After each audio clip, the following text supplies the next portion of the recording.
This episode of the Forge podcast is brought to you by the generous donations of Theo Fattel, Edward Hart, Jamal Lobb, and David Morris, along with all of our other amazing Patreon supporters. If you would like to become part of the Forge community, you can learn more at patreon.com/ForgeGenesis. Thank you. Correctly with the correct amount. D20 Radio, where gamers roll. www.d20radio.com.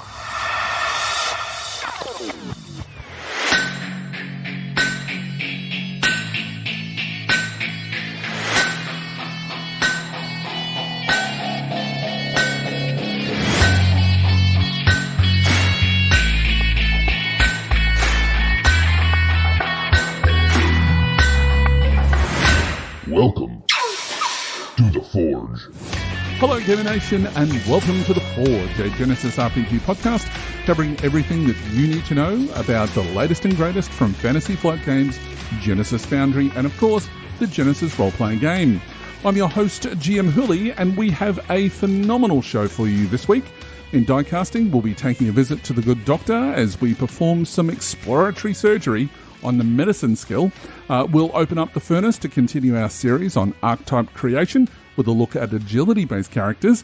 In Breaking the Mould, we'll be talking to Brett Bowen of Studio 404 Games about the setting notebook, which is going to be very exciting. And of course, we'll be answering your games and rules questions in Under the Hammer. For now, however, let me introduce you to a guy who tells Santa who's going to be on the naughty list. It's GM Chris. Chris, how are you going? Ho, ho, ho. You call it a hoe, buddy. I'm sitting here like a bowl full of jelly. My cheeks are rosy, but I think that's because I'm on my third beer. Good Lord. St. Arnold does a ye old Christmas ale that's fantastic. Right. So, yeah, when you're here for Gamer Nation Con in the spring, I'll buy a case now because it's seasonal. I'll save it and we'll partake. Sounds good to me. Awesome. How you doing?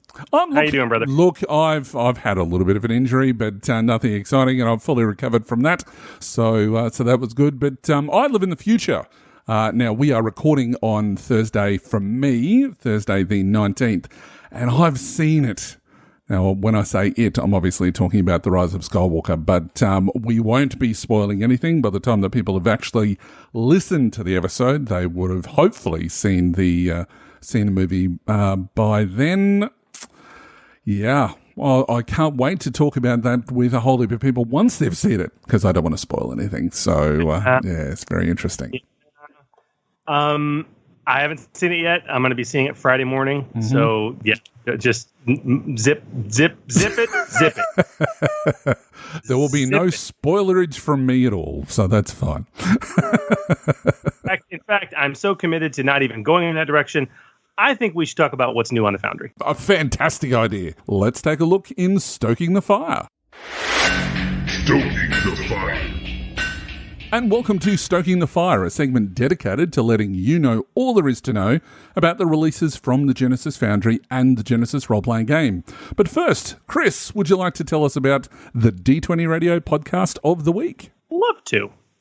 So few gamer fandoms are as rabid and gibbering as those devoted to H.P. Lovecraft and his mythos. And for gamers, this is perhaps best embodied by the Call of Cthulhu RPG.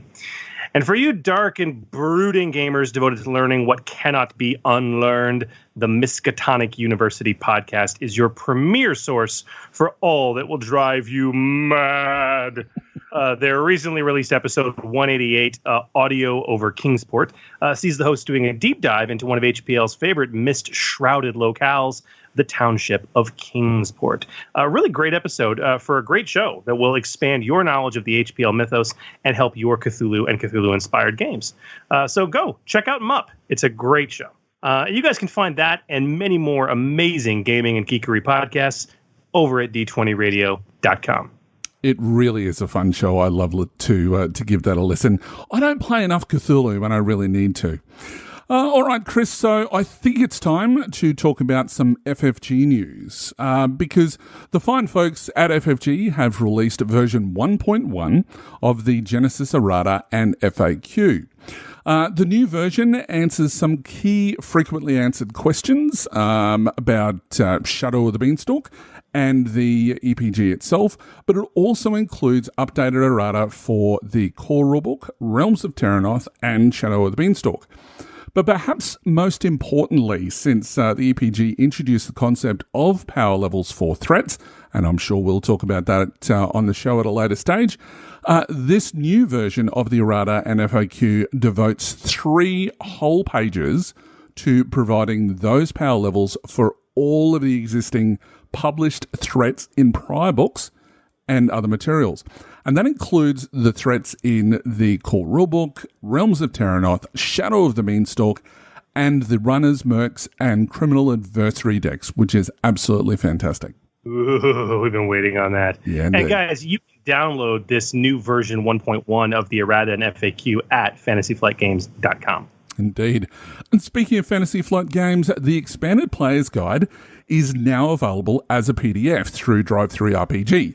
So if you are like many of the people who've contacted us telling us that the EPG is yet to arrive where they are, and they're finding it difficult to ask some questions for our upcoming show, go ahead, grab the PDF. It's only $14.95, and it's well worth having in your ebook arsenal. There will certainly be a lot of people out there now with that release, very happy. And in that regard, guys, don't forget to submit your questions about the Expanded Player's Guide to forwardsgenesis at d20radio.com. Go to the dedicated thread on either Facebook, Twitter, and Reddit, and also the topics we've posted on the Fantasy Flight Games community forums, because as we'll talk about towards the end of the show, we have 2 very important development guests coming on to specifically dive into this book with us. Now, Hooli, encourage people to ask those questions as if they needed more encouragement. We have a bit of an incentive that we are finally able to announce, are we not? Absolutely. So for everyone who sends us a question about the Expanded Player's Guide or the GM screen, for each question that you ask, you will go into the running to win a physical copy of the Expanded Player's Guide and the GM screen. So that's both. So no matter where you are on the planet, if you win this competition, we will send it to you directly to your door or to your favorite postbox or whatever it is. So even if you're in Australia? Yes, even if you're in Australia, we will send it to you. And even if you're in Europe or the UK? Anywhere on the planet, we will send it to you. My. Indeed. So we've also extended the deadline for all of you to send us those questions, mainly because there have been a lot of people, especially in Europe. We've got a lot of feedback from people that are saying that they still haven't had the EPG arrive in their country. And we want to give as many people the opportunity to be able to look through the book and start asking questions so that we can, really take a really deep dive into it during the show. So you now have until midnight in the US on the 8th of January 2020. That's so weird to say 2020. That's weird. To be in the running to win these great prizes, as well as having the opportunity to have your questions about either as I said, the EPG or the GM screen answered by our special guests, Sam Gregor Stewart, who is the RPG manager from FFG, and Keith Capel, renowned freelancer right here on the show. That's pretty damn cool. Okay, so now that we got all that covered, maybe we can get to the exciting new things available on the Foundry. I think that's a really good idea. So let's open the Foundry and see what's inside. So, Chris, what's up first? First up is an interesting little product out of Germany, Low and Dark Fantasy Careers from Radolf St. Germain. This little supplement is a bit of a love letter to dark and low fantasy tropes. Offers over 30 new careers, such as the archer, the jailer, and the grave robber. and 11 entirely new talents in its slim 9 pages. It's clearly designed to be a quick grab resource for those groups wanting some dark fantasy options, and it's pay what you want. So check it out. Awesome. And don't forget also, even though that it is pay what you want and you can easily put a zero in there and download the product, if you really like what you see, please go back and update the amount that you're going to put in. And, you know, even if it is only $1, it's something, and it's going to encourage those people to create these additional products as well. Next, we have a one-page collection of some fairly interesting optional house rules for Genesys by Brash Fink, who is better known as James Brandt. Brash Fink's Wondrous One Sheet, number 1. For those community members who followed Brash Fink's frequent posts, let's face it, he's not really a fan of the minion system. And he offers a series of minion options to, you know, change it up, including stage minions and dissimilar minions. Basically upcycling minions to have a little bit of a different look and feel. He also includes some notes and recommendations on creating custom careers, with a proposed step-by-step guide on how even a player can quickly create a custom career that suits the concept they're looking to play. This is a really interesting offering that may appeal to a lot of players and GMs, and considering that it is a pay what you want, there's no reason why you shouldn't check it out. And Haley, I do have to correct you. You said, you know, Brash Fink, better known as James Brandt. Actually, James Brandt, better known as Brash Fink. That's just how I know him. So right, fair enough. Yeah, very interesting, very interesting. Okay, so lastly, since our last show, Jason Duff and of Earl of Fife Games, who brought us the Slaves to Fate supplement earlier this year, returns with a new modular adventure for Terranoth called The Brand. It's a short modular adventure designed to be played in 1 or 2 sessions. The Brand tasks the party with the discovery and protection of a prophesied NPC. And just like Slaves of Fate, it includes some amazing artwork. The supplement also introduces 5 all-new adversaries for your bestiary. It looks like a lot of fun, and it's only $1.99. Very, very cool. I love new adventures because that seems to be what a lot of people are asking for. So it's good to see some of those popping up. Now, you can find all of those things that we've mentioned and many more Genesys RPG Foundry content over at drivethrurpg.com by simply performing a search using the words Genesys Foundry, or as soon as you log on, you can go down to the bottom where it has the Fantasy Flight Games logo, click on that, and that will take you directly to another option where you can just go to the Foundry if you're after another way to look for it. And while you guys are out there surfing the web, why not just jump over and become a more concrete supporter of The Forge by joining our Patreon. For as little as $2 a month, you can get access to our Discord server. Higher tiers provide priority in your games and rules questions being asked on the show. And our largest tier not only provides you with a special thank you at the top of the show, but also a special monthly get-together with either Hooli or myself to discuss your Foundry product or your campaign. And all tiers will gain voting privileges in our annual Forge Awards, where this show and our community recognizes the standouts of the year for Foundry products. And of course, all your donations really help the podcast directly so that we can continue to provide you with the excellent regular content that we strive to do. Indeed. Join the Forge community by becoming a supporter at patreon.com/ForgeGenesys. And a big thank you to our existing patrons for your existing support. It is well and truly appreciated. All right, Chris, I think it's time we crank into some good rules discussions. What do you think? I could not agree more. So let's jump right into some die casting. Die casting. The Forge podcast is all about bringing new creations to the table. And the Genesys RPG provides us all with a powerful set of tools to do so, specifically through skills and talents. The die casting segment is about closely examining individual skills and talents and how they relate to the creations you craft. Last episode, we talked heavily about the often misunderstood and misused skill of negotiation. But tonight, we're going to tackle a skill that has relatively little confusion on exactly what it's used for, but could stand to have its usage, especially on the table, expanded just a bit. That's right. And tonight we're going to be discussing the medicine skill. Now, aside from being the de facto skill for doctors and healers in Genesys, with its obvious uses, it has sadly been myopically pigeonholed into just those uses by mostly players and GMs. The medicine skill is an essential one for any party to use regularly, but the sad truth is that due to the way that the healing mechanics work in Genesys, it rarely gets used in combat, as painkillers are popped regularly and long-term damage consequences are all too frequently hand-waved away during downtime or healed with money spent at a hospital or in case of a fantasy setting, a temple. Now, tonight we're going to be, getting into the medicine skill, but also how you can use that skill in both creative and, rules as written and non-rules as written ways to give it more life in your games. So let's talk about the basics like we do. Let's start with this.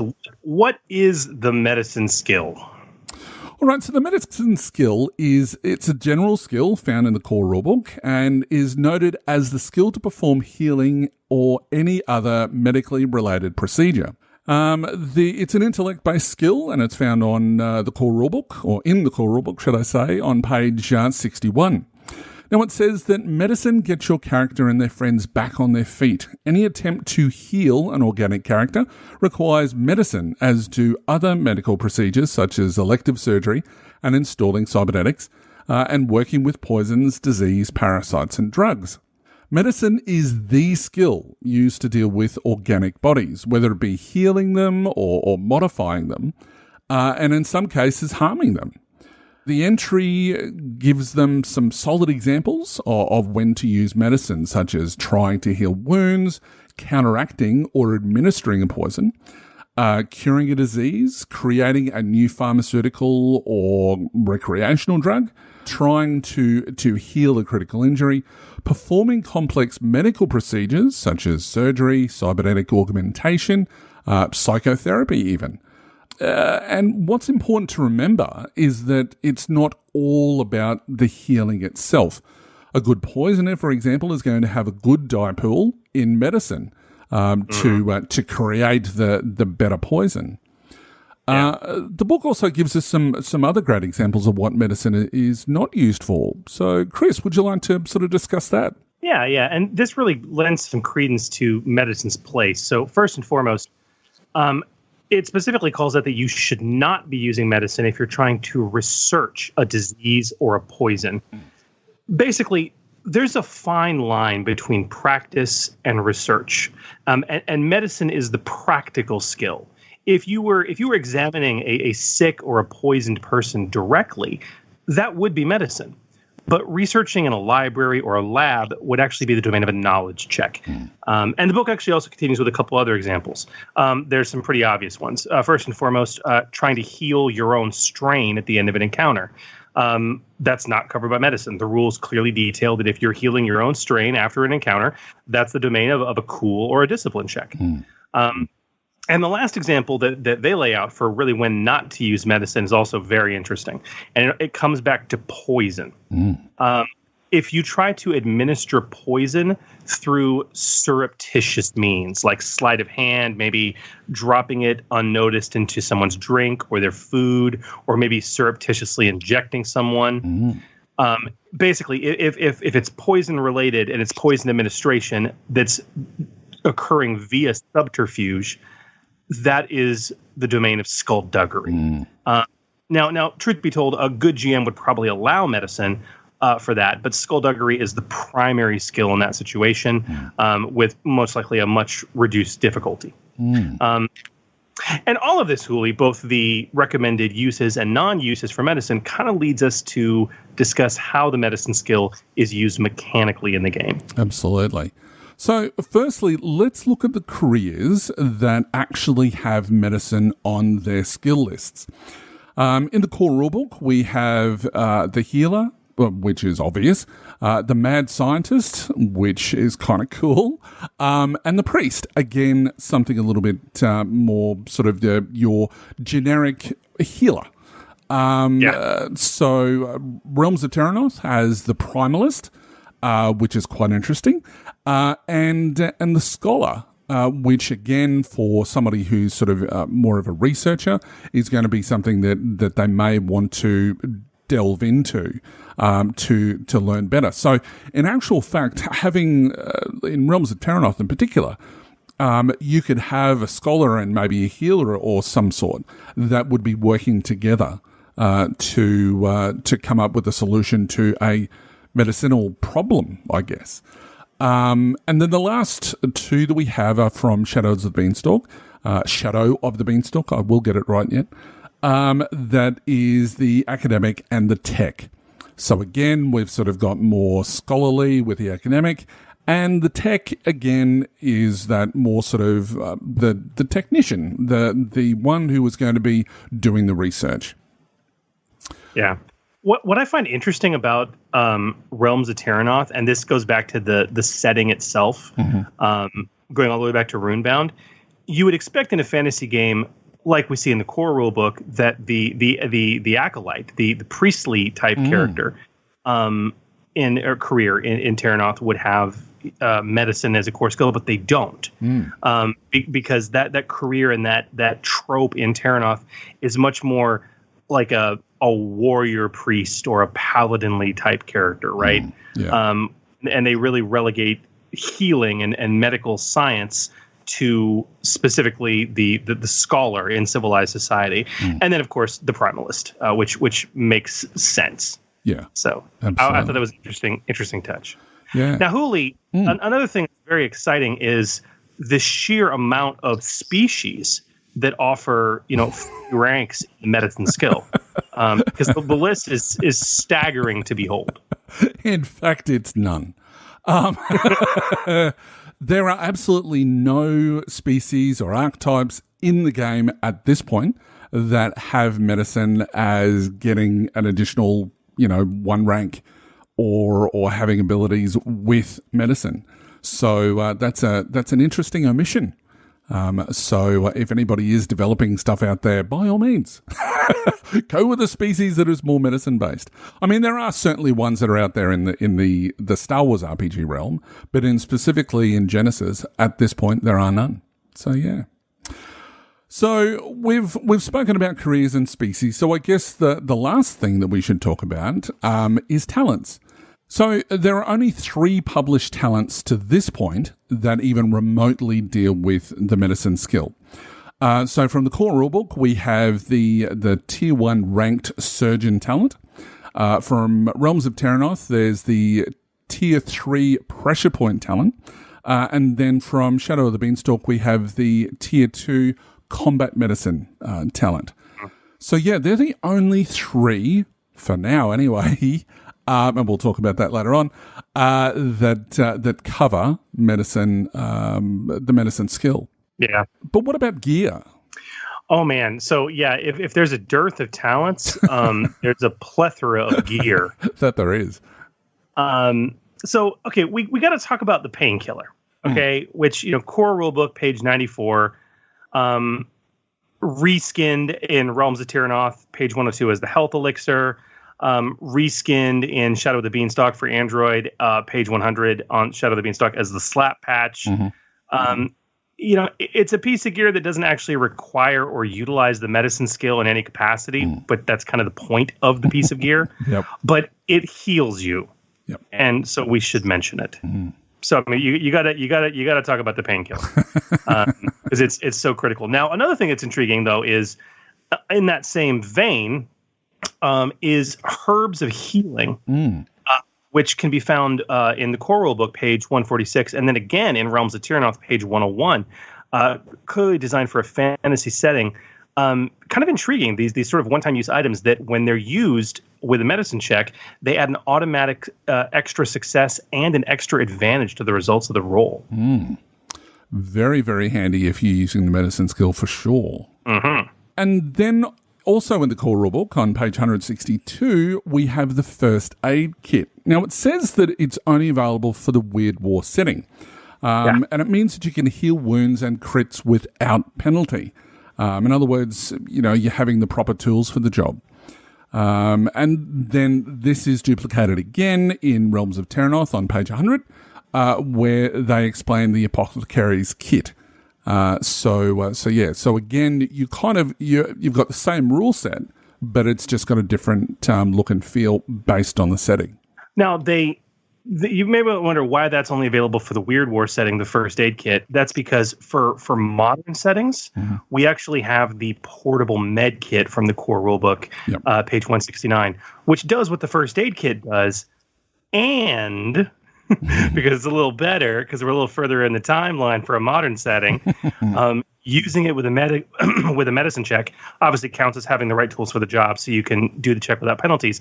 But it also provides a automatic advantage to medicine skill check results. And that's duplicated as the emergency med kit in Android in Shadow of the Beanstalk, page 99. Now, the portable clinic kit is quite interesting. Now, it's on the page 99 of Shadow of the Beanstalk, and it's kind of like a doc's bag. And it lets one use of the medicine to heal without penalty, so having the proper tools for the job. And it also heals one extra wound and one extra strain when it's used on checks to heal, which is really kind of cool.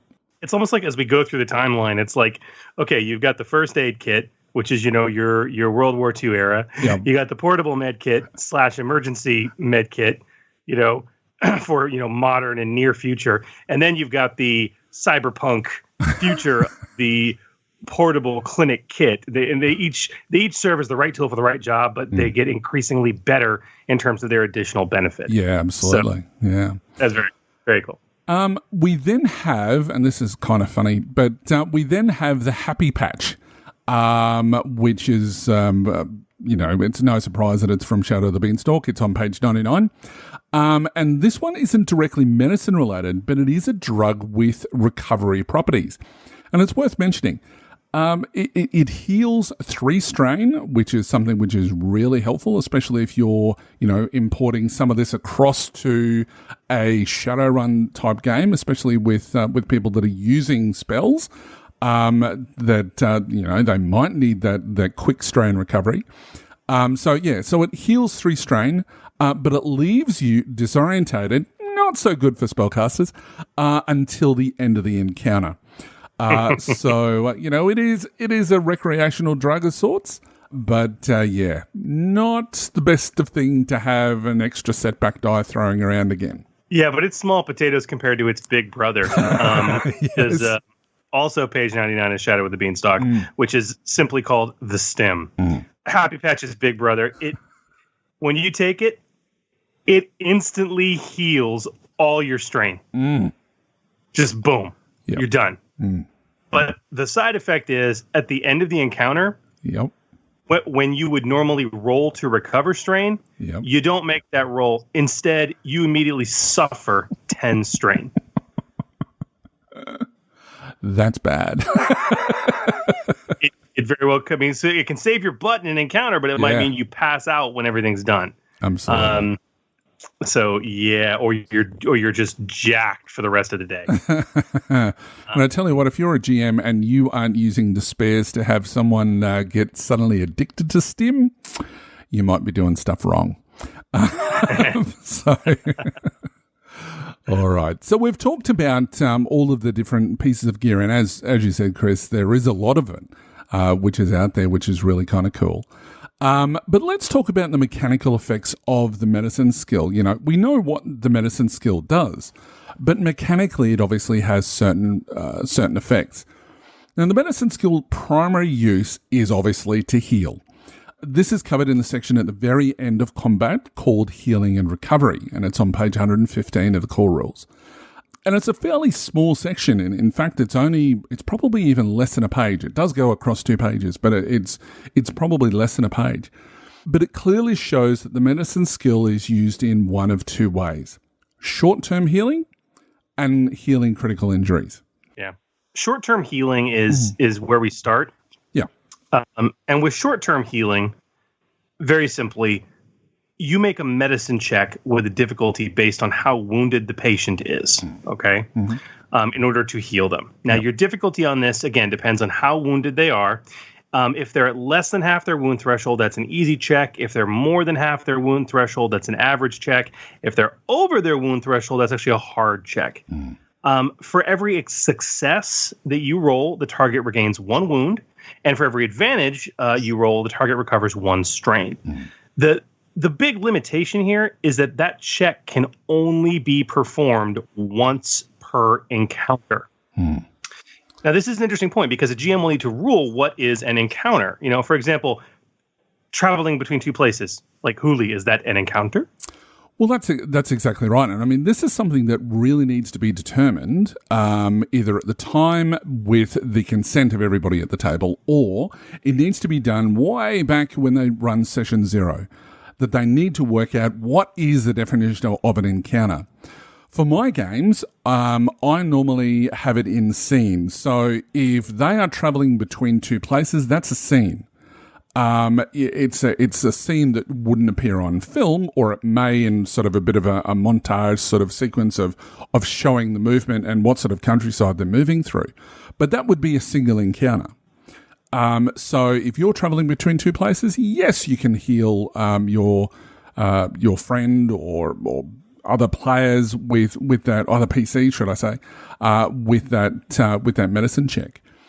But obviously, take into consideration that you may be in a moving vehicle, you may be in a cart, you may be surrounded by other people that you don't want other people to see that you're injured.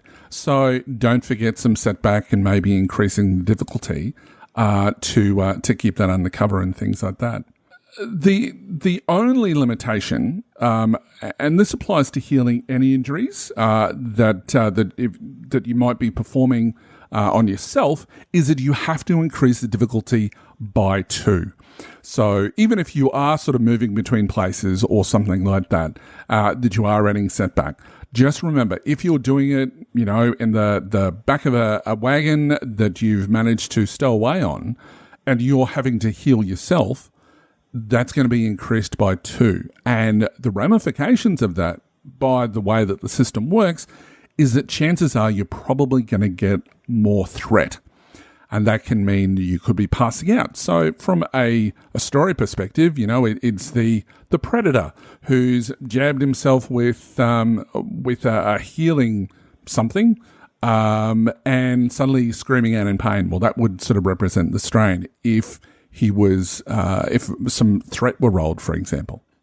You were literally reading my mind. I was going to bring this example up of the movie Predator 2 with Danny Glover, where, you know, there's a point where like when they're fighting on a rooftop, like Danny cuts off the Predator's hand. He cuts off his forearm, right? Yep. And this creature crawls into a residential bathroom and literally performs 2 medicine checks on itself. Yeah. The first, and you see it plays out as a scene, you know, a length scene actually, where the creature literally rolls a check to heal itself, and it's injecting itself and doing other stuff, and then it rolls a check to heal a critical injury that it had clearly suffered. And that is the second part of it. You know, we talked about short-term healing, then there's healing critical injuries. Yeah. The critical injury chart has a column which is called severity, okay? And that severity equates to a particular difficulty to heal that particular critical injury. So obviously, if you want to attempt to heal it or at the very least remove the effects of it, it's going to require a medicine check at that difficulty. The only limitation here, again, is as you said, there's the increased difficulty by 2 if you're performing it on yourself. But also, when it comes to crits, a character can only heal once per week per critical injury in this fashion. Which is a big limitation. It can become a little bit difficult if you're not really maintaining sort of time as such. If you're doing between sessions that there may be a break, that may be an indicator as to, your players, how long are you waiting? Well, we're going to wait until the critical injuries are performed, until everybody's back on their feet. Okay, let's start making some checks. And you can find that suddenly they've gone to ground for a month. Well, what's happened in that month? And get the players to sort of explain what's actually gone on during that period. Or if they just go, look, we're only going to stay low for 2 weeks and then we're going to try to move on because we don't want to be captured. So you can, you can make those checks and they heal what they can heal. And don't forget sort of your environment as well, especially if you've got critical injuries such as arms being lipped off or whatever else. That, if you're in an underground sort of area, whether it be the sewers, whether it be, an abandoned warehouse, none of that is a really sterile place. So, that's the sort of thing that you can be looking at: additional setback die, as well as total upgrades, automatic upgrades without spending a story point. Because infection, if that gets in, that can make things even worse for the characters. Well, Hoopy, as you're talking about that, that leads to an interesting aspect, which is kind of underexplored in the overall mechanics for medicine, and that is advantage, triumph, threat, and despair. I mean, talk to me about that, because there's a lot of potential there to do some very interesting things. Yeah. So advantage is pretty much covered, especially when you're making a medicine check to heal some wounds. Advantage is spent to, I'll take a step back. Successes determine for every uncancelled success, you get 1 wound back. But for every uncancelled advantage, that is, you recover a point of strain as well. But as you say, the remaining symbols are really lacking in explanation. We really have to sort of go across to Star Wars or start using our imagination a little bit more. And I know that in my games that triumphs come up all the time when we're talking about medicine checks. And I know that there was a recent question about this on Reddit as well, where they started asking about, well, what actually happens with a triumph when you're making this medicine check? Sometimes, again, it goes down to session 0 is really zeroing in on what it is that these particular checks make. It can be that you double the amount of wounds that you heal. It can be a set number of wounds that you heal. It can be used in things like that. If you have a critical injury and you roll a triumph, the next critical injury, your skill is upgraded once. So, that's just using the standard rules that we see in spending advantages and triumphs and threats and despairs.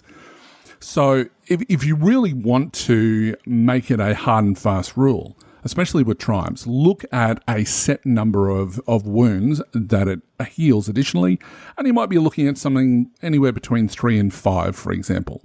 For threat, we start looking at, it takes longer to perform the surgery or to perform the medicine check.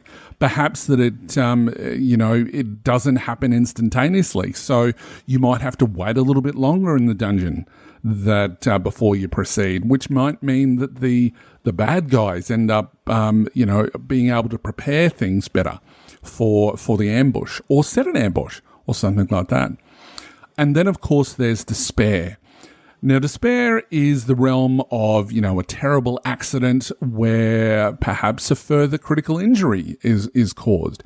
Maybe it's not something, worse, or perhaps it is, depending on how many despairs that you're rolling. It can also mean that there's perhaps an infection that's got in, and it's going to require an additional problem to deal with, that you may need to be using other skills, such as you mentioned earlier, Chris, you might be needing to use some knowledge skills as well. Can you think of anything else? No, you really covered it quite well. Honestly, the level of creativity needed for advantage, and triumph and threat and despair can really do a lot of fun things. Yeah. The most fun I've ever had with threat and despair was actually when I had a group that was trying to heal disease. because they ended up maybe curing somebody, but then catching it themselves or inadvertently spreading it, which is really nasty. The other fun thing about trying to cure poison is that you might poison yourself by accident. Yeah. Same goes for administration as well. Very, very cool. So that's all of the core rules. Rules is written as to how to use medicine skill. But as we like to do, we like to look at the non-standard and non-raw ways that you can use medicine. So, Chris, what are some additional ways that we can use medicine? Well, I mean, there's a lot of very concrete uses for it that we've kind of outlined, but as far as those non-standard or maybe even non-raw, the one that springs out to me the most is forensics. I think it's actually somewhat raw, kind of. Yep. But, for games that are focused on investigation and crime, or even the occasional crime or investigation-focused session in a larger campaign, medicine can be used as a forensic skill. Yeah. Specifically, though, it should be limited to examining bodies or remains of organic bodies for clues, cause of death, time of death, et cetera, et cetera, et cetera. It's the skill. To put it another way, a coroner or a medical examiner is going to be using the same skill to examine or analyze a body that a doctor would be using to treat the body if it were still alive. So it's the same training that those individuals have. Yeah, absolutely. So the same skill should be utilized. Yeah.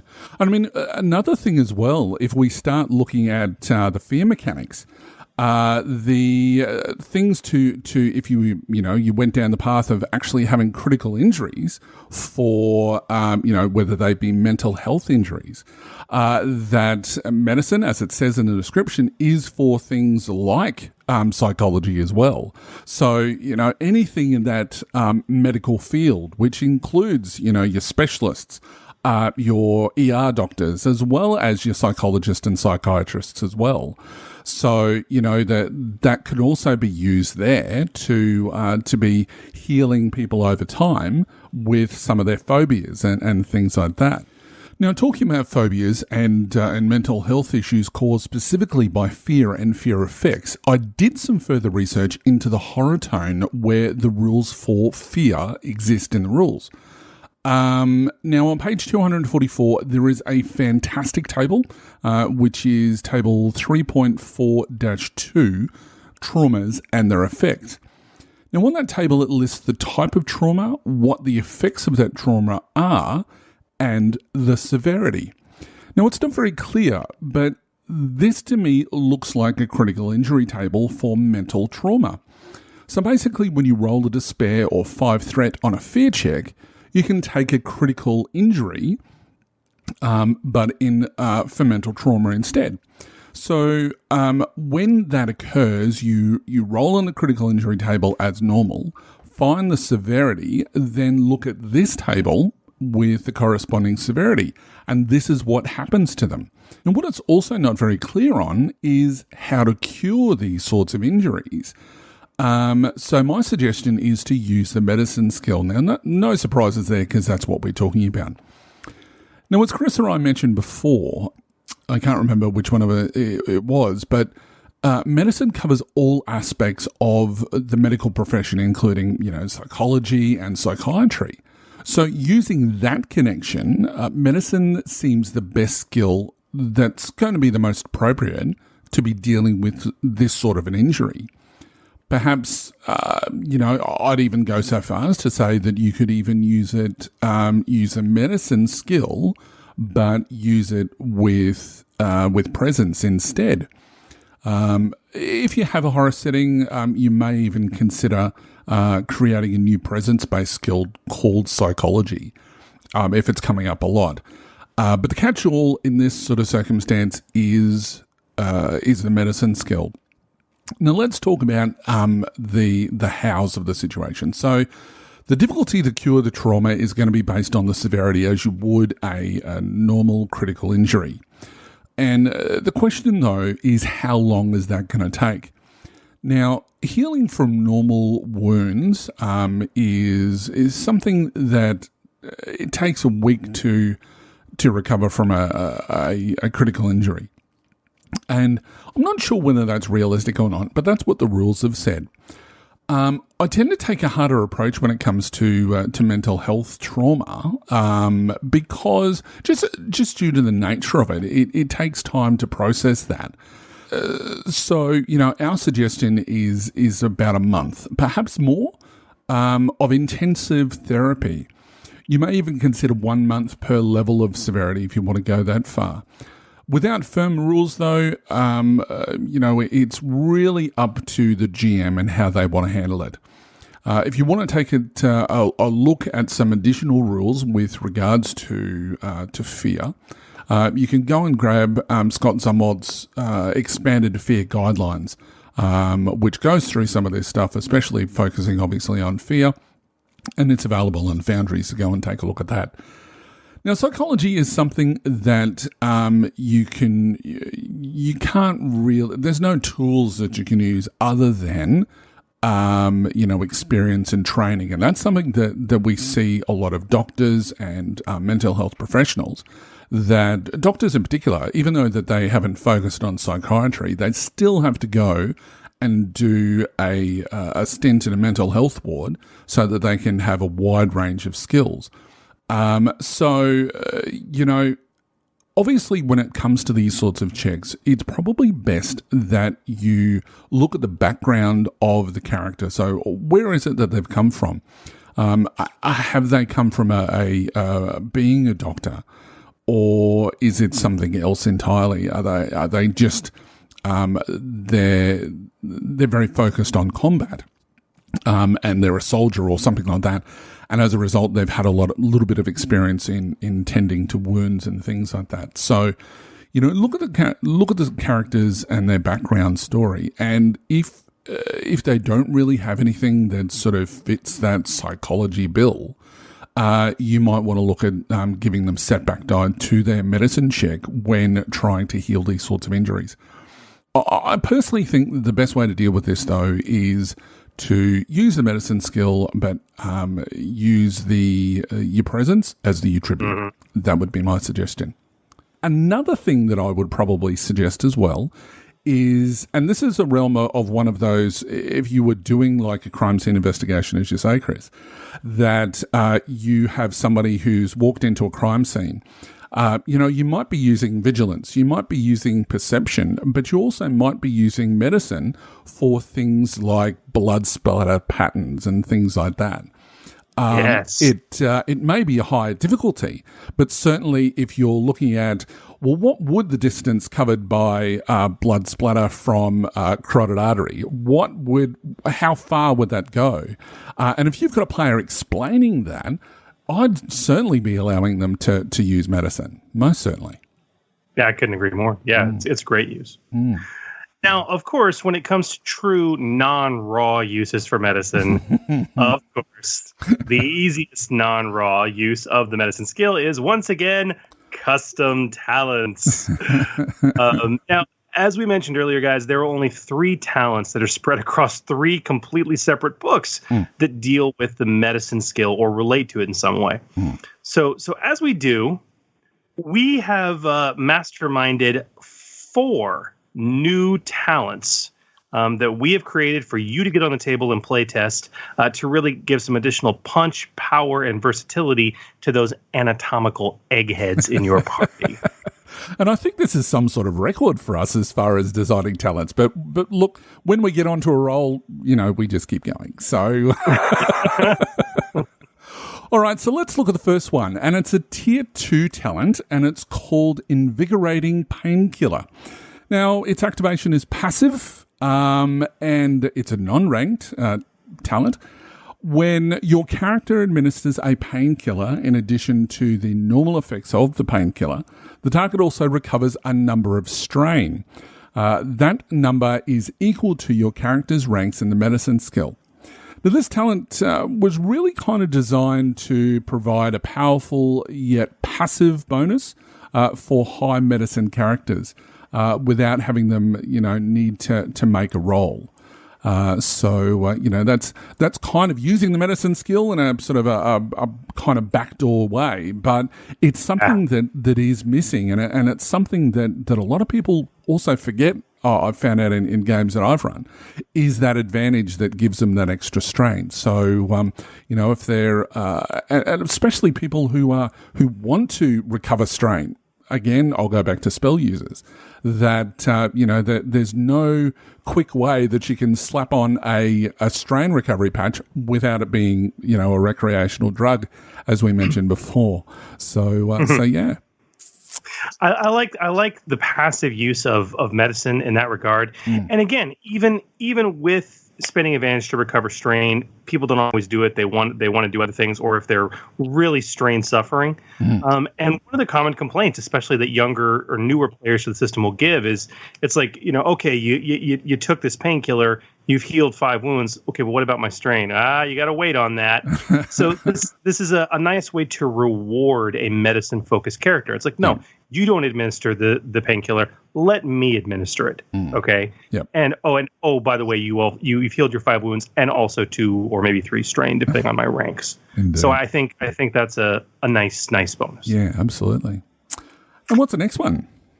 Oh, Surgical Strike. There's similar talents in Star Wars. I haven't seen one in Genesys yet, so I just had to make one. Yeah. So Surgical Strike is a tier 2, another tier 2. At activation, active, incidental, non-ranked. Before your character makes a brawl or melee light check, you may spend a story point as an incidental to grant the attack the vicious quality equal to your ranks in medicine. If the attack already has the vicious quality, that quality is increased by your ranks in medicine. Ouch. Literally, ouch. I mean, this has the potential to give vicious 5, which is a plus 50 to a crit roll, for a really, skillful medic. Where with that anatomical knowledge and biological knowledge they have, they know exactly how to really jack you up. So it seemed like a lot of fun. I think it's reasonably well costed at tier 2. The other thing too is it also has an inherent XP cost because its capability is limited by the ranks that you have in medicine. Yeah, absolutely. And also, let's not forget the story point. And if you're doing this properly, most people have already spent that story point to upgrade the check if they really want to kill the bad guy.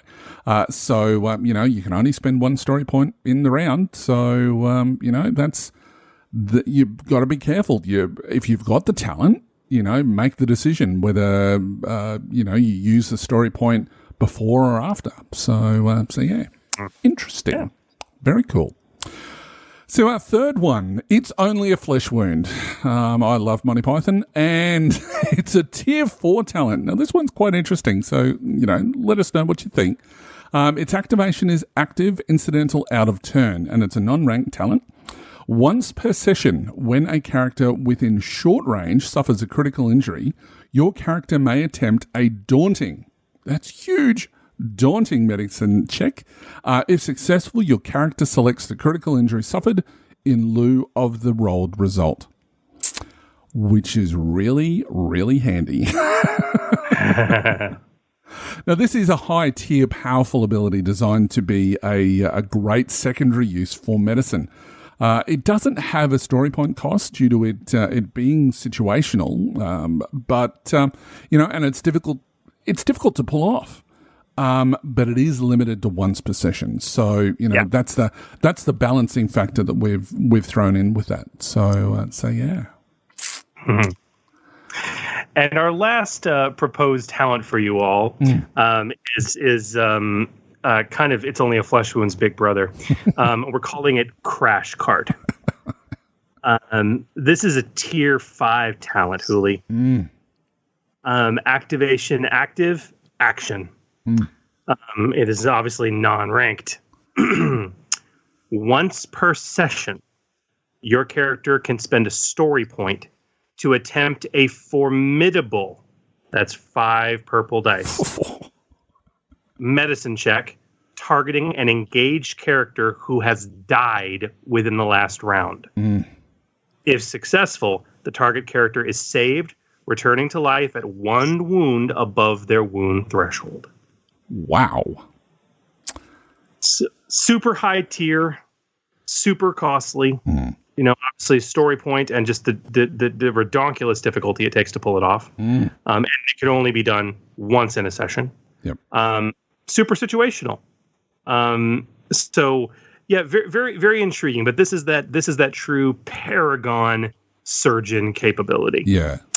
If you can get to them within a round of their death, and you can spend a story point, and you can pull 5 purple medicine check out of your keister, you can keep someone alive, still unconscious, but alive.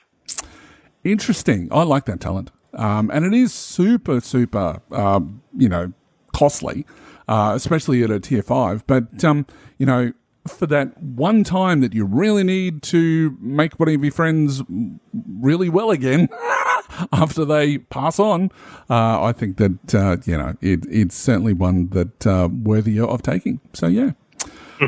But look, let us know, because we're going to make these available, aren't we, Chris? Oh, we are. And of course, you guys can download these talents in a beautiful PDF-ified version directly from our podcast website at forgegenesis.com, where you can go to the resources section and find all the cool talents and content that we create and release out to you on the show. We want to know what you guys think of it. Let us know and get it on your table. Play test it. We'd love to see this kind of stuff in use. Absolutely. And as Chris said in a previous episode, we make these stuff up without playtesting them at all. We've got a certain level of experience when it comes to designing these things. But ultimately, when it comes to the cost of stuff, we may say tier 2, but when you start playing it at the table, you may decide, wow, it's actually really quite powerful. And, let us know what those reasons are. And then we can modify those in the document as well. So for people to use. So, yeah. We had a listener that was a talent a few episodes back that we had come up with. He said, I think that's undercosted, and I was like, well, dude, get it on the table, play test. He's like, okay, well, I'll let you know, but you might have to do an errata. And I literally said, if you're play testing this stuff and you're coming back to us with those kinds of recommendations, and we have to do an errata, that will be the happiest moment of my life. Yeah. Nothing would make me happier. So yeah, we hope you guys enjoy these. But yeah, get them out there, play test them. We think they're good, but we want you to try them out. All right, Hooli, I think it's time to pump the bellows and heat things up and open up the furnace a little bit, and maybe let some heat into this wintry blizzard that's encompassing the U.S. at the moment. Because it's certainly not happening here. It's quite the opposite. The Furnace. And welcome to The Furnace, the segment where we take a deep dive into a topic concerning custom creations using the Genesys role-playing game. Now, tonight we're going to continue our segment series on the ins and outs of archetype and species creation, which, based on the feedback you guys seem to really, really love, which is great. So when it comes to creating your own setting or world in Genesys, or even expanding upon an existing one, archetypes and species can be some of the most critical components for players. Indeed. Well-crafted and thematic archetypes and species go a long way to imparting the tone and feeling of your game, but the balance of your game can be seriously impacted if those species aren't built in the proper way. Now, back in episode 4, we began the first in this series on archetype and species creation, and in that episode, we focused on the overall rules for species crafting, but then honed into serious details on species archetypes with a high bronze score. In episode 7, we continued with a look at high willpower species and archetypes. And back in episode 9, we worked with you on crafting those cunning-focused species. Yes, and as we say, we strongly recommend that you give a re-listen to episode 4, if you didn't need a reminder anyway, because in that episode, we covered the basics of archetype and species creation, with rules and best practices that we'll be referencing tonight.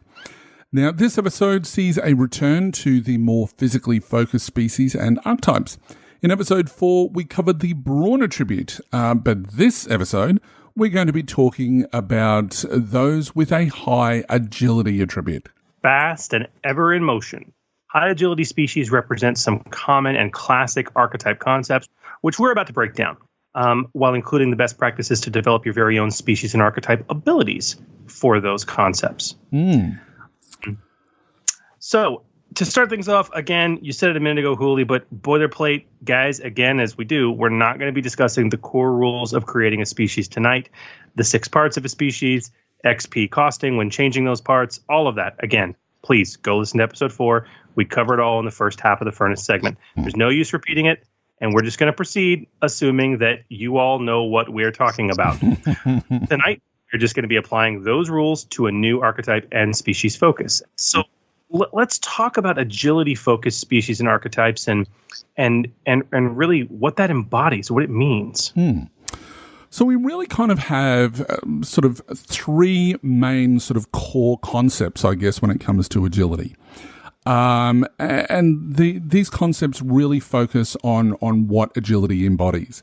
So we've got the sharpshooter, and they're really going to be sort of focusing on coordination, ranged, and stealth. You know, they're ranged combatants, they're snipers and scouts. We've then got the transporter, which is an amazing film, by the way, all of them. So we've got, they focus on driving, piloting, riding, and gunnery. Because we have to look at the fantasy settings as well. So, you know, the riding is certainly something that comes into play. And as I said, gunnery. These are the pilots. It's the cavalry. It's the getaway drivers.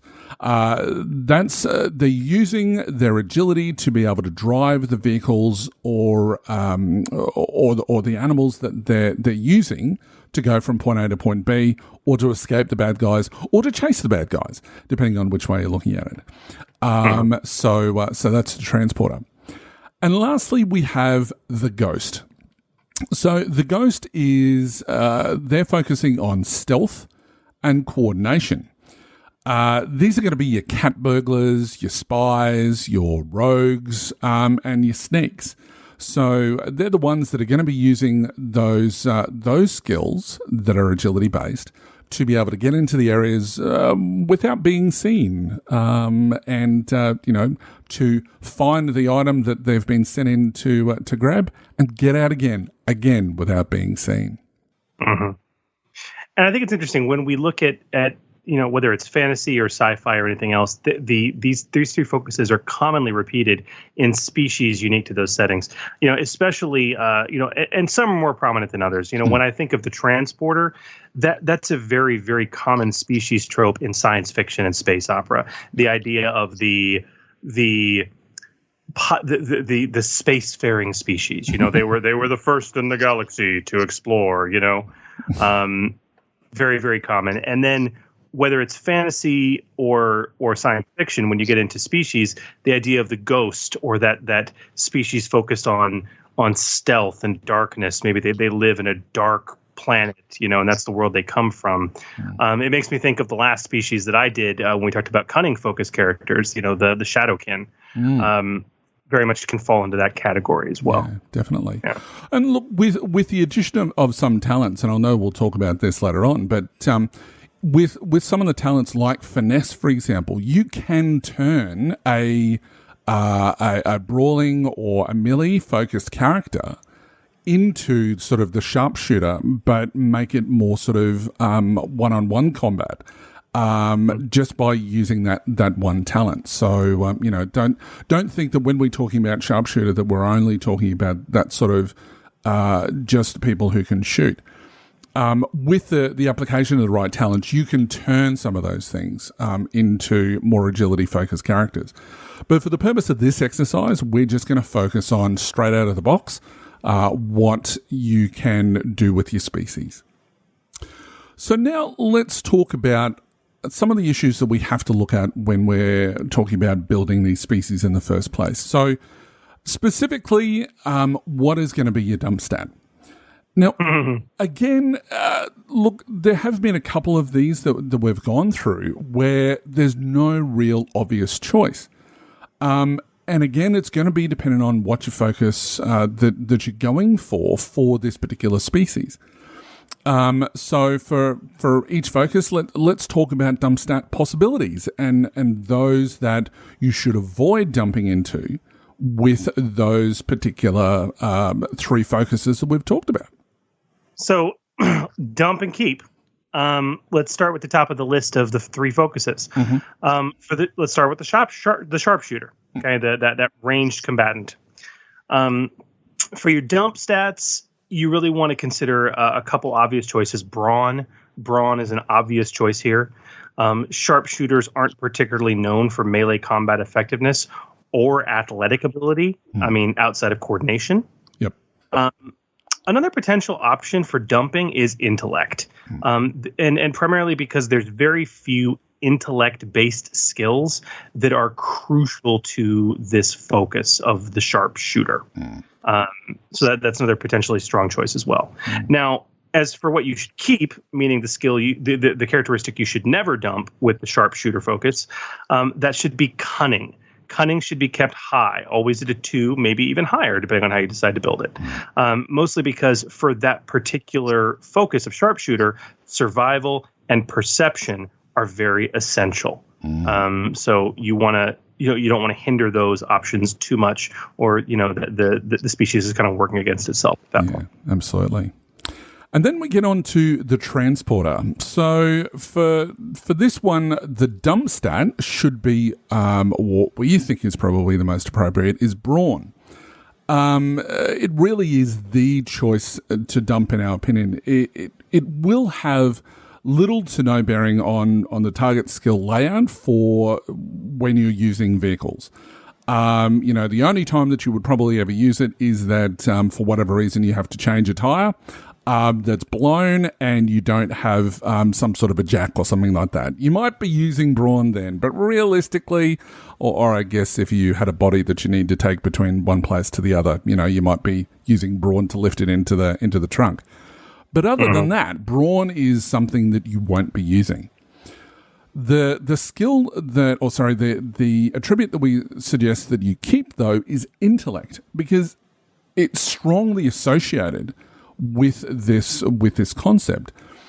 Not the least of which is because, astrocartography, mechanics, for people who are, fixing their cars on the side of the road.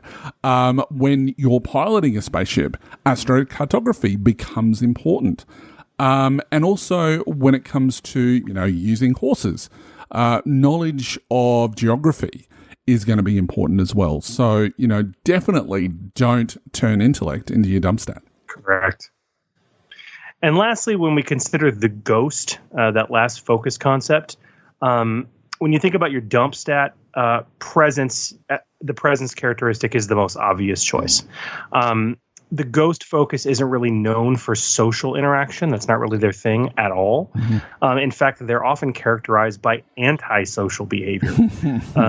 So presence is a shoo-in for your dump stat for if you want to focus on that ghost concept for your agility species. Now, having said that, when it comes to what you should not dump, what you should keep, brawn should be avoided for the dump, mostly because not every setting is going to utilize the finesse talent. And honestly, you should never build a species concept around a talent anyway, kind of as Huli alluded to before. And ghost archetypes are often associated with melee combat. Therefore, you're going to want to keep that brawn from being too hindered. I mean, these are the knives in the dark that are going to backstab you as they come up to you. The other characteristic that you really want to keep fairly high and not dump is cunning. Mostly because when you talk about the ghost, who's going to be this very stealthy kind of character, skullduggery is another very common skill for that focus archetype. You've also got streetwise as well, which is another point too. And just also to touch on brawn, because you're going to be getting into different places in different sort of ways, as we spoke about in a few episodes ago. Coordination athletics can be used sort of together, and there are going to be certain situations where you need to be climbing a rope. Well, that's going to be athletics. So again, brawn is under athletics. athletics uses brawn. So that's another reason to definitely keep those two as non-dump stats. So that's really looking at those three. So and what to keep and what to dump. So let's now look at the skill usage and special ability free ranks that you give characters or give to species. Now, where do we give the free skill rank is the question. So, we've got agility-based skills. So we've got coordination, driving, piloting, riding, stealth, gunnery, and ranged, both heavy and light. So a free rank in any of those skills should cost a little bit more of the overall XP hit. But that's the ones that you're going to be potentially focusing on that could make your species very, very focused in a particular area. And if you look at those three that we've mentioned, the sharpshooter, the transporter, and the ghost, there are specific skills that they are using. So if your species is specialized in that sort of field, look at those agility-based skills. So what about non-based agility-based skills, Chris? Well, that's the thing. If you want to really avoid that extra XP hit, you're going to want to go with a non-agility or non-synergistic skill that's still going to provide a good boon to the concept overall for the species, those cheap choices. And again, they're going to depend on the theme or focus. So we'll return to our three. There's some pretty obvious choices here. We've mentioned some of them. When it comes to the sharpshooter, perception or survival, right? They're not agility based, but they're both, really excellent choices to support that focus for a particular concept. For the transporter, mechanics is a good one, as is, or in a similar vein, knowledge geography or a similar knowledge skill. Maybe astrocartography if you're in that appropriate setting. Yeah. Also, maybe because I have watched too many Jason Statham movies. Brawl is a great thematic choice for a transporter. And quite frankly, even better if they have a low brawn characteristic, because it can really shore that up and give them a little breath to their bite, basically. Looking at the ghost, the obvious options there, kind of as we mentioned, are skullduggery or melee. Now, if your setting does break out melee into light and heavy, it should definitely be the one-handed melee light. Yep. But despite all that, Huli, I believe there is one other skill choice that we can always highly recommend for that free rank that would apply to all three of these concepts equally well and be very thematic. Absolutely. So one of the concepts, obviously, with all three, the common denominator, I guess, is that there is a certain level of combat or chases or something like that. So when you start looking at that, either cool or vigilance is going to be a really good choice, but vigilance is what we would recommend. It's a valid non-agility bonus skill rank option for any of the focus types, and it's quite thematic, representing fast reaction times, which is sort of what I was getting at before. So, yeah, vigilance is something which is going to be of benefit to any of these focus types. Mm-hmm. Now, all that leads us into, again, the last thing you really want to consider when you're creating a species or archetype, and that's the unique abilities. So, like we do, let's discuss some options here for some what we call potent abilities, and then again the always on abilities. So for potent abilities, which again these are typically those abilities, those special unique abilities that are once an encounter or once a session, and usually require the expenditure of a story point. We've talked about this before, but there's the idea of agility substitution for other characteristics in a skill check. Honestly, that's a really hard one to justify. Because even with the most clever of narration, there's very few skill checks where you can regularly and reasonably substitute agility in place of the normal characteristic for a skill with regularity. Yeah.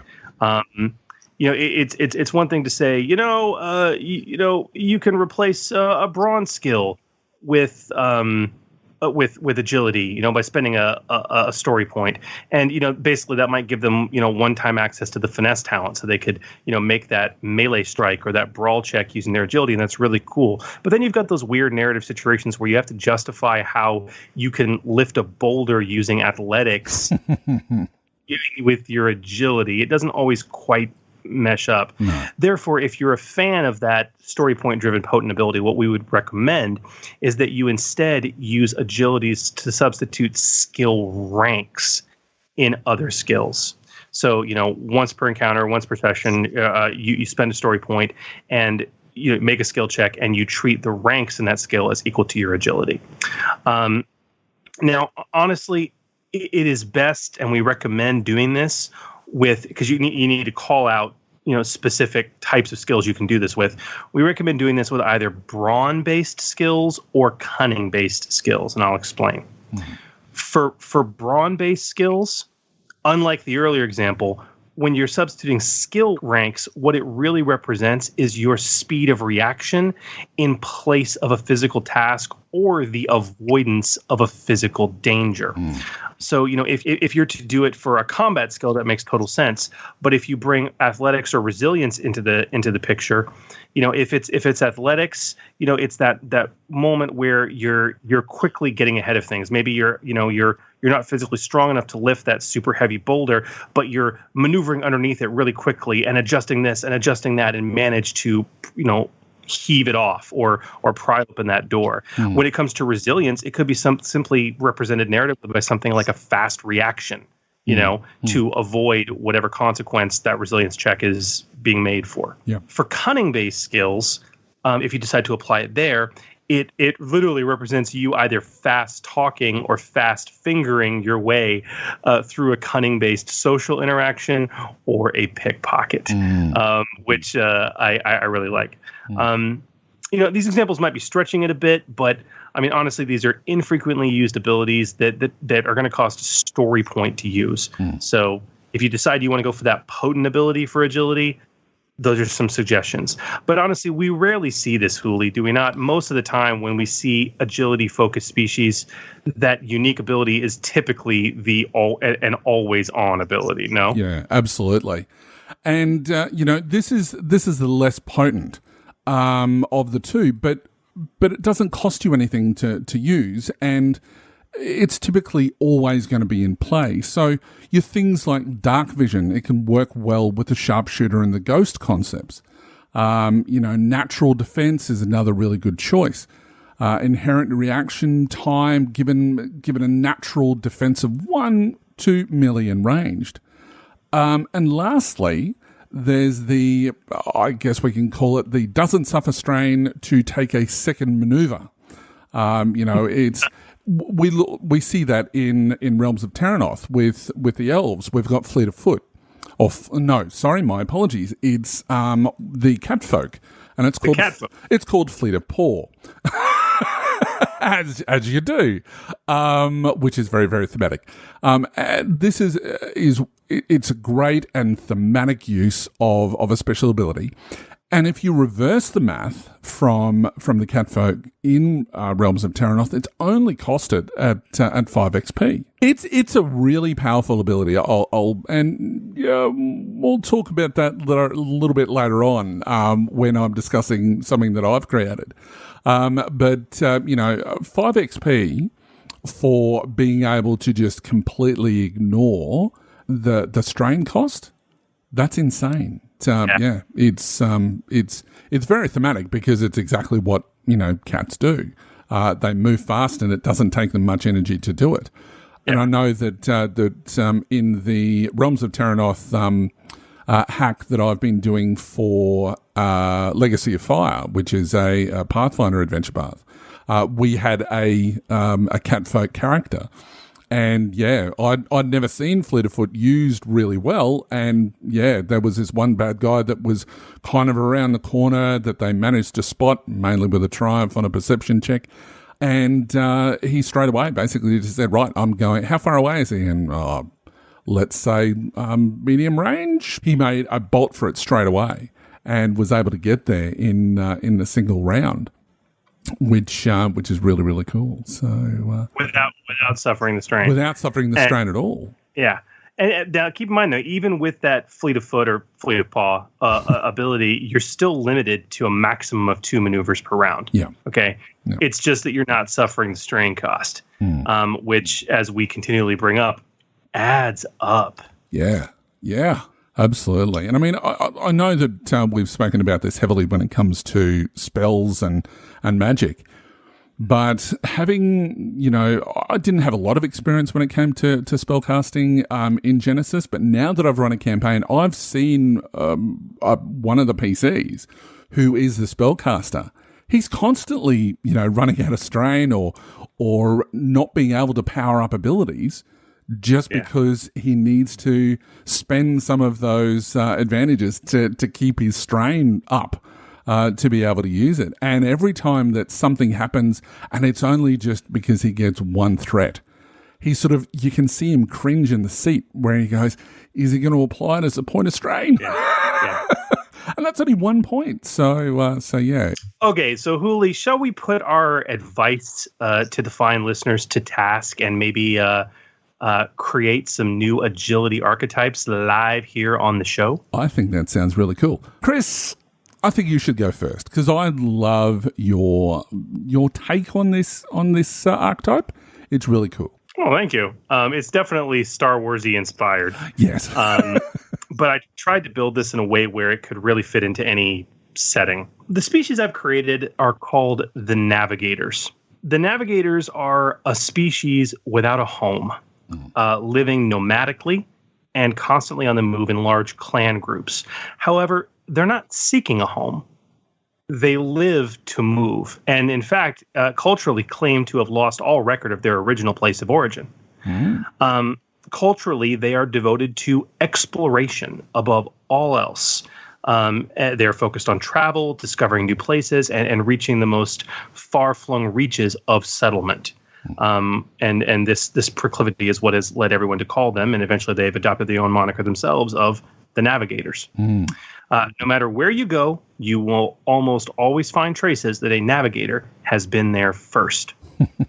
The Navigators are a very lithe species with 2 sets of arms. They are fast talkers with incredibly fast metabolisms, notoriously unable to sit still or even remain in one place for very long. So in a space opera or a sci-fi setting, this species would likely move and live in migrant fleets. In a fantasy setting, they would just move around in large caravans. In either case, though, I think as part of the write-up, solo journeys of exploration as like a rite of passage among young adults would be a very common thing in the navigator culture, to give a PC a reason to be away from the group, where they come from. Yeah. Now, in terms of the build, starting characteristics, obviously agility at 3. I kept cunning, intellect, and willpower at 2. I was seriously tempted to pump intellect to 3 for those navigation skills, basically, but it was just a little too on the nose for me. And I don't envision this species as naturally bright, just constantly full of energy and constantly on the move. Now, you may notice that I said agility at 3, cunning, intellect, and willpower at 2. There's still 2 characteristics left, brawn and presence, both of which I actually put at 1. So one of them was the natural one. The other I actually brought down to 1. Right. Not only are they very lithe creatures, represented by the low brawn, but their natural behavior, this almost ADD-like distractibility, makes them incredibly hard to relate to. And that's actually a trope that's very common for this type of theme and focus, for a species. So it made sense to bring presence down to 1 as well. And considering some of the abilities I gave them, I really needed the extra 10 XP. So I decided to do that. Yeah, absolutely. So wounds and strain, how'd you go with that? So this one was kind of a weirdo for me. So I made them a low brawn species, obviously. But for wound threshold, I actually went with 12 plus brawn, and I kept strain threshold at 10 plus willpower. I mean, even though they are lied creatures with very low brawn, they're travelers, they're explorers, and as such, I felt they should be at least as tough or a little more tough than normal folk in terms of the wound threshold department. So kind of an interesting dichotomy there. And obviously that decision will cost me -5 XP to the build, but it's worth it. In terms of special abilities, I gave them one free rank in either astrocartography or knowledge geography. Right. And that's going to depend, obviously, on the setting of which they're employed. You know, astrocartography if it's sci-fi or space opera, or knowledge geography or a related skill if you're in a fantasy setting or a modern setting. I think that fits the theme of the Navigators very well. And since it's a non-agility based skill, that allows me to take it for free, in quotes, without any extra XP cost to the species. In addition to that, though, I gave them another free rank in a different skill. So they actually get 2 free ranks, one in obviously a navigation-based skill. The other, I gave them a free rank in negotiation. While I felt the hit to presence that I gave them was pretty well warranted, I also feel this species would counter that naturally with just some natural ability in negotiation. They're travelers. It just made sense. So I wanted them to have that low presence, but at the same time, they should still be on par with negotiation capability. So giving them a free rank helped boost that up a bit. So I like that. And it's going to cost me another -5 XP to my build cost there. So you can see why I reduced presence. Then we come into the other unique rules. To begin with, I gave them a special ability that I call extra limbs, because that's what they have, right? They have 2 sets of arms. At first, I kind of thought about going for the fleet of paw, but it wasn't enough for me, not to represent the real power that I wanted them to have. Furthermore, since we have the costing from Fleet of Paw, I was like, okay, what would an improved version of that look like? And I came up with extra limbs. Your character may downgrade their action to a maneuver on their turn, even if they have already taken 2 maneuvers that turn. The extra maneuver still costs 2 strain as normal. So basically, this breaks that fundamental rule, and this lets this character potentially get 3 individual maneuvers in a single round for spending 2 strain, obviously. So may I ask a question with regards to that then? So if they end up doing 3 maneuvers, that's still only going to cost them 2 strain, isn't it? Interesting. Cool. They don't get an action. I think about it this way. If you want to do 2 maneuvers in an action, it's going to cost you 2 strain, right? Yep. In this case, they can downgrade their action to a maneuver after having already performed 2 maneuvers. So they still got to spend the extra 2 strain. Yep. But it's just that, if you really want to move, they can do it. Now, this is an incredibly potent ability that breaks one of the central rules in the game in terms of the action economy. So I wanted to cost it high. It's definitely Fleet of Paw's big brother. So as a result, obviously you get a free unique ability costed at -5 XP. I costed this at 10 XP hit, and maybe that's too low. You can disagree with me. Look, again, I'd have to play test it, but 10 XP seems reasonable. I may be inclined to go to 15 because getting that 3 maneuvers in a turn, it's pretty potent, especially if you're linking that in, for example, with aiming. Does that mean that you could actually go up to a 3rd aim? I mean, the rules kind of indicate that it's only 2, the most that you can ever go to. That'd be interesting. Keep in mind, you can't take an action. That is true. Okay. But when it comes to aim, the rule is that it's to your next combat action. So if you do 3 maneuvers in the turn, in one turn, your next action is going to be in the next round, which is going to be to fire. So it's to represent the sniper, lining up that extreme shot to give themselves that extra two boost die without incurring any sort of strain.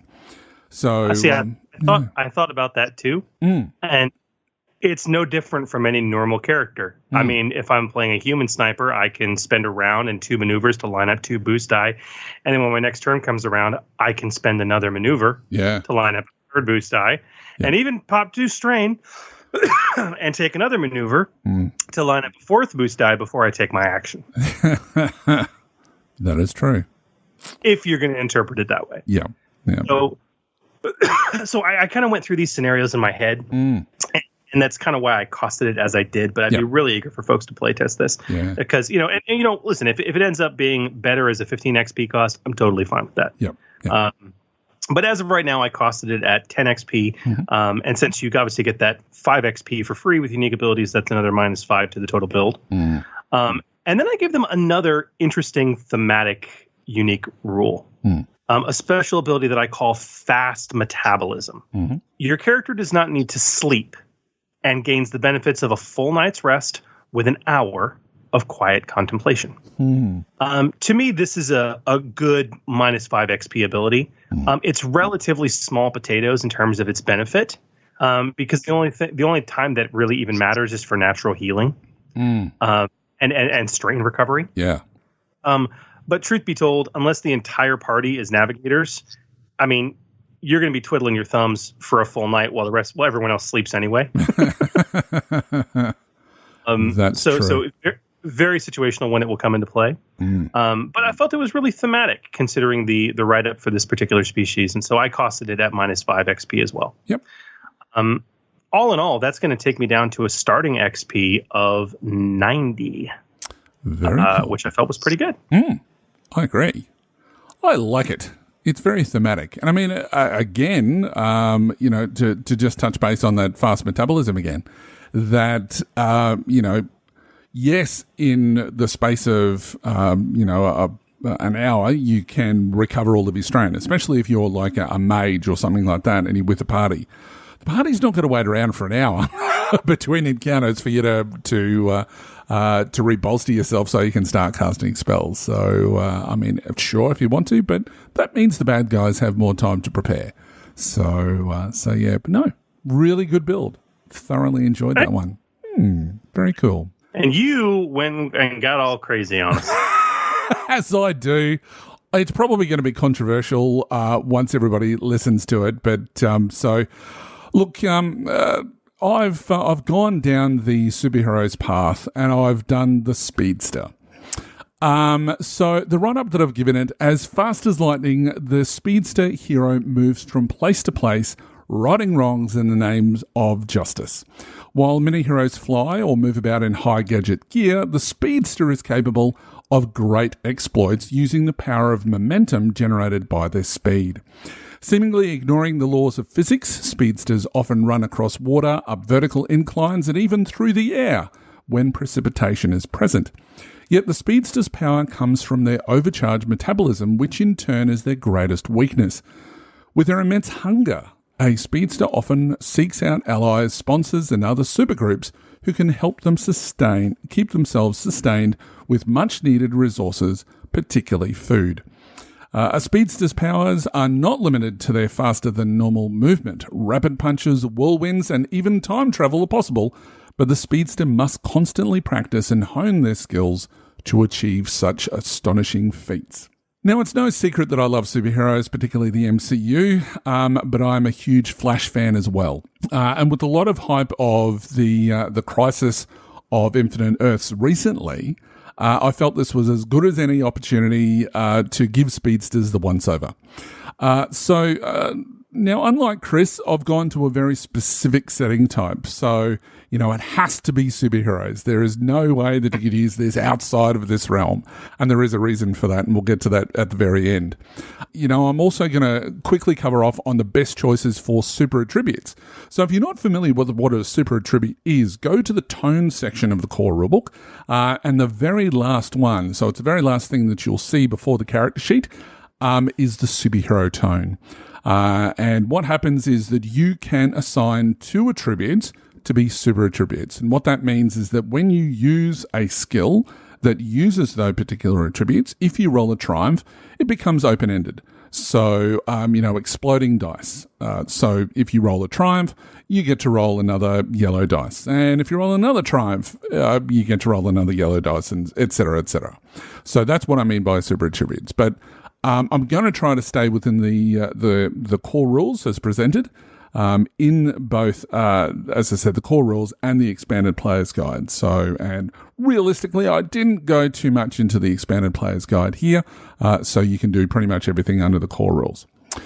So the starting characteristic for agility, I've gone with 3. Now, speedsters are literally super fast, so agility is something that they need. Otherwise, one spray of an ice gun and they're running headlong into a vat of acid. Because they're running so fast. I was tempted to take agility to 4, but that would mean, I'd need another 1 somewhere, and that wasn't really going to suit what I wanted to do. Brawn, cunning, and intellect, and as well as willpower, they're all going to be as 2. Now, these seemed obvious choices to me, and I even considered taking willpower to 3. My reasoning for this was that the strain is going to be the speedster's friend, and many of their abilities are probably, if we start going into talents and things like that, are going to be powered by strain. But because, of the point of limitation and balance, I'm stuck with leaving willpower as 2. I chose, similarly to you, Chris, I chose presence at 1. Now, a speedster is not unfriendly. We look at the likes of Barry Allen, and he's certainly not, impersonable at all. But he's a little bit awkward at the start, and, he does work solo most of the time. And a speedster is moving so fast, they tend to be doing their own thing. They're a bit of a support character for the other big heavy hitters. They're moving things from place to place so that it's more easily accessible by some of the other characters. They are this bit of a lone gunman type thing. So presence of 1 really sort of suited the theme for me. For wound and strain, I've kept the wounds at 10 plus brawn. Because really, they're not sort of they're not supposed to be getting hit. Really, they're the get in, get out, and move again. For the strain, however, I decided to go up and take it to 12. Well, the reason is, and I mean, that's going to cost me 15 points here. Strain is going to be an incredibly important resource for the speedster. And so an extra 2 points here was going to be imperative. It's an expensive exercise, but supers do have 50 more XP than normal in their starting XP. So I'm not too worried about that. So yeah, 15 points is what that's been, and that's a good chunk of cash. It really, really is. Yeah. But I think it's a wise decision. Now, what about the free rank? Did you, for the special abilities, did you stick with something agility that's also very expensive, or did you go with something else? No, look, I went a little bit different here. I've gone with athletics as the free rank. And the reason is that, coordination is going to make the most sense due to their 3 in agility. But, feats of running fast is definitely powered by the athletic skill. And that's something that we talked about in a previous episode. So to me, athletics was something which I felt was more important, and it wasn't going to be an extra cost as well. Athletics is certainly where I chose to put that. Now, the other unique rules, this is where things get a little bit weird. This is where it's probably going to cause a little bit of controversy. So, similarly to yours, Chris, I gave the speedster fleet of foot. And it says you can perform a second maneuver to move without suffering strain. They still cannot exceed the limitation of 2 maneuvers in a turn. And that sort of, it's basically fleet of paw, which is taken directly out of Terranoth. But this is a great ability for a speedster that they would be using all the time to move about the battlefield without spending that extra strain. Having heard your version of the special ability that you mentioned before with extra limbs, I may even be so inclined to change that around a little bit to incorporate that. But as something that is happening all the time, I think that gets character from point A to point B without using that strain, which they would be using to power a lot of their talents and special abilities, like I'm just about to mention. Yeah, for that reason, I think I like Fleet of Foot better than getting 3 maneuvers, because if you're going to give 3 maneuvers, it still has to cost that 2 strain, and this is such a strain heavy build. I like the fact that you settled for Fleet of Foot, especially when you consider this next special ability you put in. All right, so it's called Burst of Speed. So once per encounter as an action, your character may spend 4 strain. So that's a huge cost. 4 strain to move anywhere within long range. Now, I costed that at -10. Now, that was based realistically on flying. You know, it's a powerful ability, but it's one that is classically speedster-like. And however, it is limited. And has, as I mentioned before, that has that huge strain cost to pull off in the first place. Yeah. But to be able to move from point A to point B, that's something that they do, but they don't do it all the time. It may be just in that key point in that combat that they have to go from point A to point B and really spend that strain to be able to do it. Because of the strain cost, I've decided to make it -10, and I'm happy to be proven wrong with regards to that. No. I think you well costed it. One, because of I think it's worth -10. 1, because of the strain cost, which is massive. 2, it's once an encounter. But 3, and most importantly, it costs an action. Yeah. Okay. So they can't do it and then get a hit in. No. And with all those limitations in place, no, I think it's very well costed at -10. And I think that, if I was to cast my mind a little bit further down the track, if with a super sort of setting, you may have, specifically for a speedster, you might have like a tier 5 talent that allows them to turn this ability into a maneuver. Again, tier 5, so hugely expensive, and, there may even be an additional strain cost as a result. But, that's just something to consider for later on down the track. I also put on, and this was probably the most expensive ability out of all of them, although it is by my costings, and it's called Increased Metabolism. Now, it's kind of sending your increased metabolism into the ether. So it says your character only requires an hour of sleep to gain the benefits of a full night's rest. Additionally, you double any wounds recovered through natural healing, and at the end of the encounter, when a character attempts to recover strain, they recover an extra 2 strain. Now, I've costed that at -15. This ability does have 3 parts to it, and that's the reason why that I think that it's 15 points. You've got reduced sleep requirements, you've got additional wounds from natural rest, and you've got an extra strain recovery at the end of the encounter. Given that, as I said, that's the most powerful ability that the character has. But this is what we see from speedsters, because they have this huge metabolism that, we always see, especially in the Flash, we always see that the Barry, suddenly he's been beaten up, and within the next scene, suddenly he's okay again. Yes, he has a whole heap of help from Caitlin, but ultimately it's because he has this fast recovery and this fast healing, which, I could have used regeneration, I guess, in that regard, but I really like the adding of the 3 pieces to add into this increased metabolism. Yeah, I love it.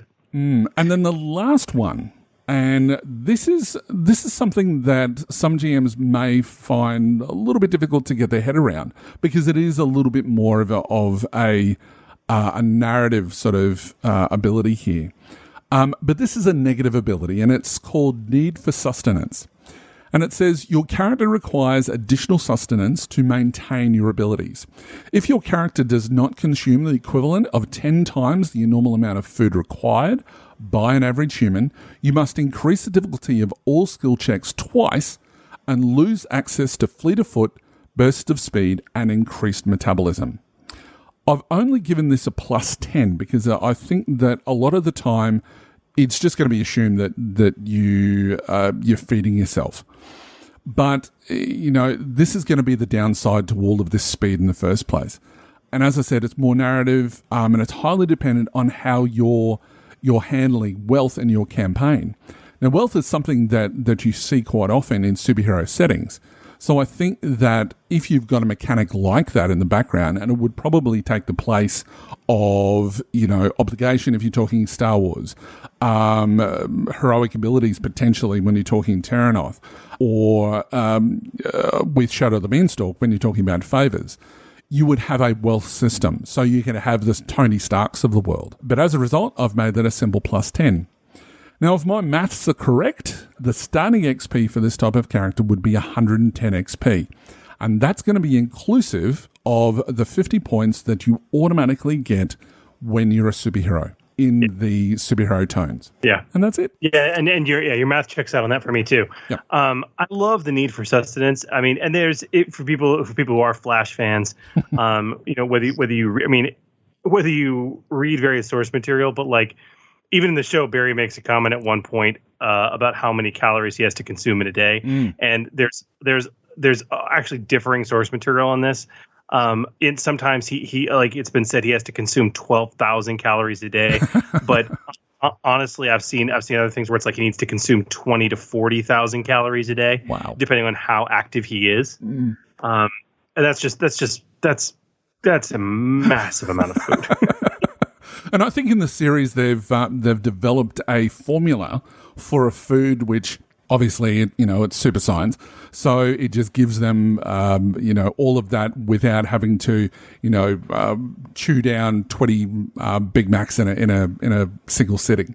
So yeah, but I mean that's the sort of thing that if you've got a character like that you're having to spend a lot of your money on food, that your science-based character may start going down that path and going, okay, well, let's craft some sort of food substance that is going to be able to replace that for you. So yeah. So what are your thoughts, Chris? I think the Flash is going to be eating at the Heart Attack Grill a lot. Are you familiar with the Heart Attack Grill? I am not. Oh man, it's this insane establishment that's in Las Vegas. They've tried opening a few others around the country, but they've all closed. But basically, it's considered the world's worst junk food. They only serve burgers and French fries, and their burgers and fries are literally cooked in like lard. Right.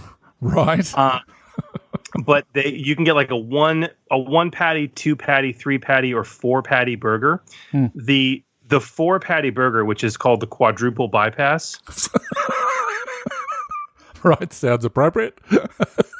It's 2 pounds of beef, 20 strips of bacon, 8 slices of cheese. That coupled with the fries is 9,900 80 calories or something like that. Oh my God. They serve milkshakes. They're like made from buttermilk, right? And so they're like if you get a buttermilk shake, fries, and a quadruple bypass, it's like a 10,000 calorie meal. People, this is horrible. Like people have died in the restaurant. Oh my God. Do they have to sign like a waiver or something like that before they start? I mean, I think Nevada is pretty liberal about that. Like, kind of like you know what you're getting into when you eat here. But yeah, that's what this made me think of. Wow. Anyway, weird tangent. I really like the concept. I mean, the superhero species, that gets when superhero characters get plus 50 XP. That's a really interesting, and that plus 50 can be used actually to spend on characteristics even. So it's not like advanced level play. Yep. And you can even use it to increase skill ranks to 3, like at starting character creation. Yep. So, I mean, that definitely adds some interesting stuff to it. Because without that, I mean, this is what, a 60 XP species. This is not something that I would do normally. Without that extra 50 hit, that's for sure. Yeah, I really do love it. There's some when you get into that superhero theme, a lot of people I don't think have taken a really strong look at it. You talked about the extra 50 XP, the exploding dice for the super characteristics. There's another interesting rule in there too, that because superheroes fight primarily with their fists, that base unarmed damage is actually equal to double your brawn, not your brawn. Yeah. Yep. So, I mean, yeah, it's a lot of fun. Yeah. I'd love to get this on the table. Absolutely. Now, one thing, to finish that up, because I did mention it at the start that I would talk about what sort of are the best choices for super attributes in this. The obvious one is agility. But the other one is you could really go either way, and it really depends on what sort of a speedster you're going for. So you would be either looking at brawn, so that you've got that athletics, or you would be looking at willpower, so that you're looking at your resilience. So, that's the direction that you would go with that second one. So, it depends on whether it's hard and fast, or whether it's a long distance type of speedster as well. So, yeah. Anyway, that's my thoughts. Very cool. So we'll make sure that this is also available in the supplementary document that you can download from our website with regards to this specific episode. And you can also go and take a look at the other ones that we've done and give us some feedback on those, as we mentioned before. So really keen to get some feedback on that. And if you're using it at a table, let us know. I want to see what happens when people use navigators at the table. And if you've got a super setting, I want to see how you're using the speedster as well. So yeah, interesting stuff. All right, so all of this talk about burgers and speedsters has made me super hungry to talk to Brett Bowen, who's going to be our special guest to talk about the setting notebook. And we'll be talking to him on Breaking the Mold. Breaking the Mold. The Genesys Foundry is an exciting community of fan-created content for Genesys. New settings, new rules options, adventure and campaign modules, and much, much more. But some creators go above and beyond, subverting our expectations and breaking the mold with their work. Our Breaking the Mold segment is dedicated to showcasing an exciting offering available right now in the Genesys Foundry, as we separate the pure alloy from the slag and point you to the best content out there. Now, tonight's guest is a member of the team behind some of the most popular products on the Foundry right now, the content offered by Studio 404 Games. We spoke to Phil and Kimber from Studio 404 back in episode 2 to go through their epic silver-selling Starcana campaign setting, but tonight we're graced with a new voice from the Studio 404, here to chat with us about the copper-selling setting notebook. We're glad to welcome, for the first time to the Forge podcast, Brett Bowen. Brett, welcome to the show. Thank you for having me. Great to be here. Awesome. So, Brett, to start us off, because people may not be necessarily familiar with yourself, can you tell us a little bit about yourself and your gaming career? Sure. As many people our age, it goes back to a certain red box that came around when I was about age 12. And then a few years later, I discovered this great thing called LARPing, where you got out of the box and into the forest and started running around for all weekend with fake weapons and little beanbags represent spell packets to represent magic spells, and started doing that for a significant amount of time. Lightning bolt, lightning bolt, lightning bolt. Yep, that was the game. Or one significantly like it, there was a whole bunch of essentially rules rip-offs that have happened over the years as people have made advancements in the rules and changes for copyright reasons and such. Somewhere around when I got into college, having gone to LARPing, I met up with this guy named Phil. I can never pronounce his last name correctly, so we'll just call him GM Phil for sake of argument.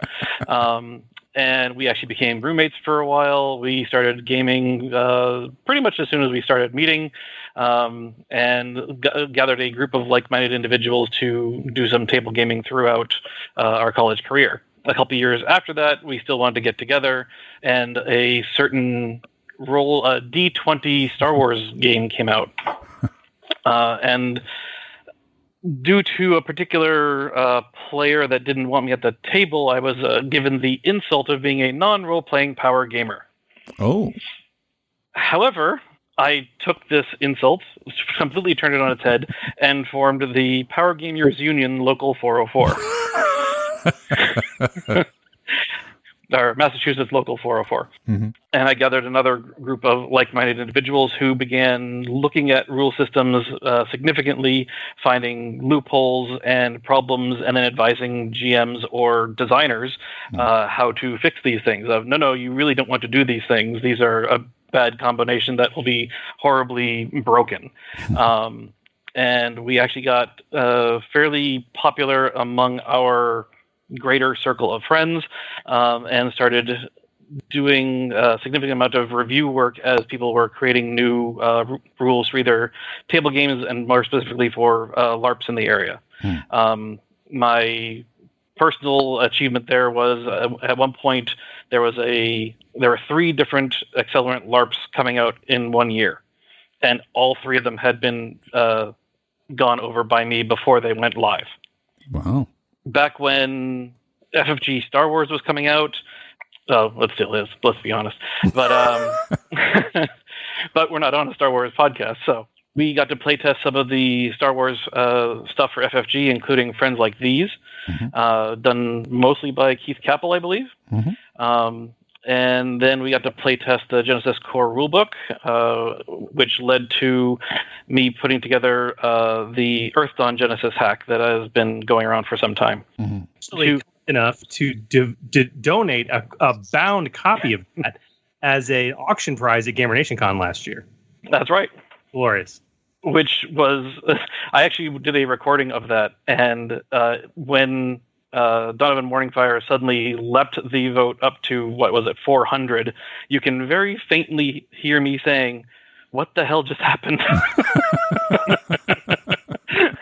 So that kind of brings us up to 2019, where it's been a very busy year for my actual career within the gaming community. We started up Studio 404 Games. Originally, we were just going to be doing settings and stuff like that without a rule system, so we wouldn't have to deal with rights to use rule systems.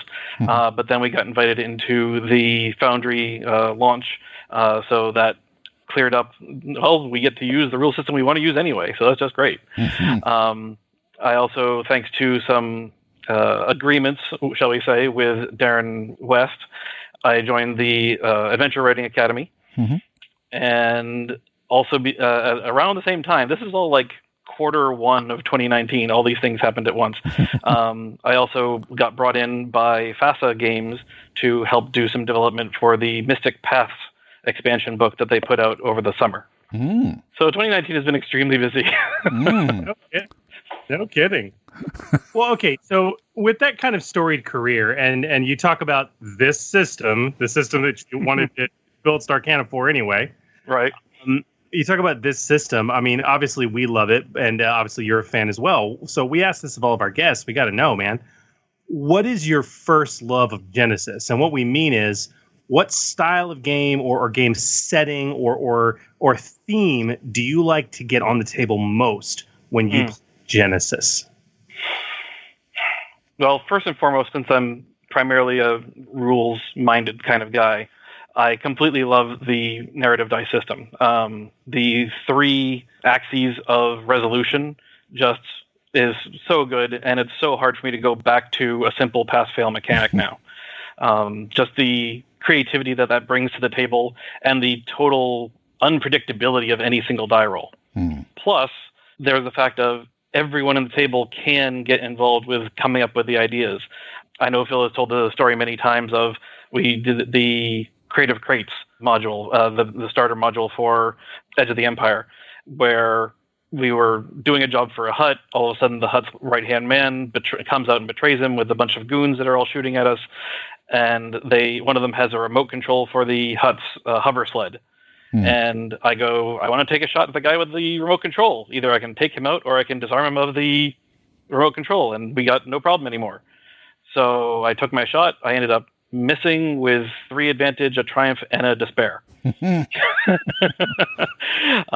So I didn't do any damage, but I used the advantage to disarm him of the remote control, which is what I really wanted anyway. Phil's brother Andrew suggested that the Triumph land the remote control in a bunch of junk so he couldn't find the remote control easily. And then Phil came up with the despair of, however, the remote control has now placed his hover sled out of control, and the rest of the encounter was really all about getting the hut back under control and not falling into the ocean where he couldn't swim. And this one roll at the climax of the module really sold all of us on the game, and we've just been hooked ever since. As for styles of game, I think part of the narrative dice mechanics really fits in very well with high adventure, with big stakes and big actions and big swings of fate that seem like chance. What setting best encapsulates that for you, though? I mean, do you like fantasy? Do you prefer space opera, sci-fi, steampunk, weird war? I'm always a fantasy first kind of guy. I love me my magic. To wit, I've played Rollmaster with an MIT graduate in physics, and he enforced actual physics upon everything in the game, and I actually had to shout at him at one point to keep his physics off of my magic.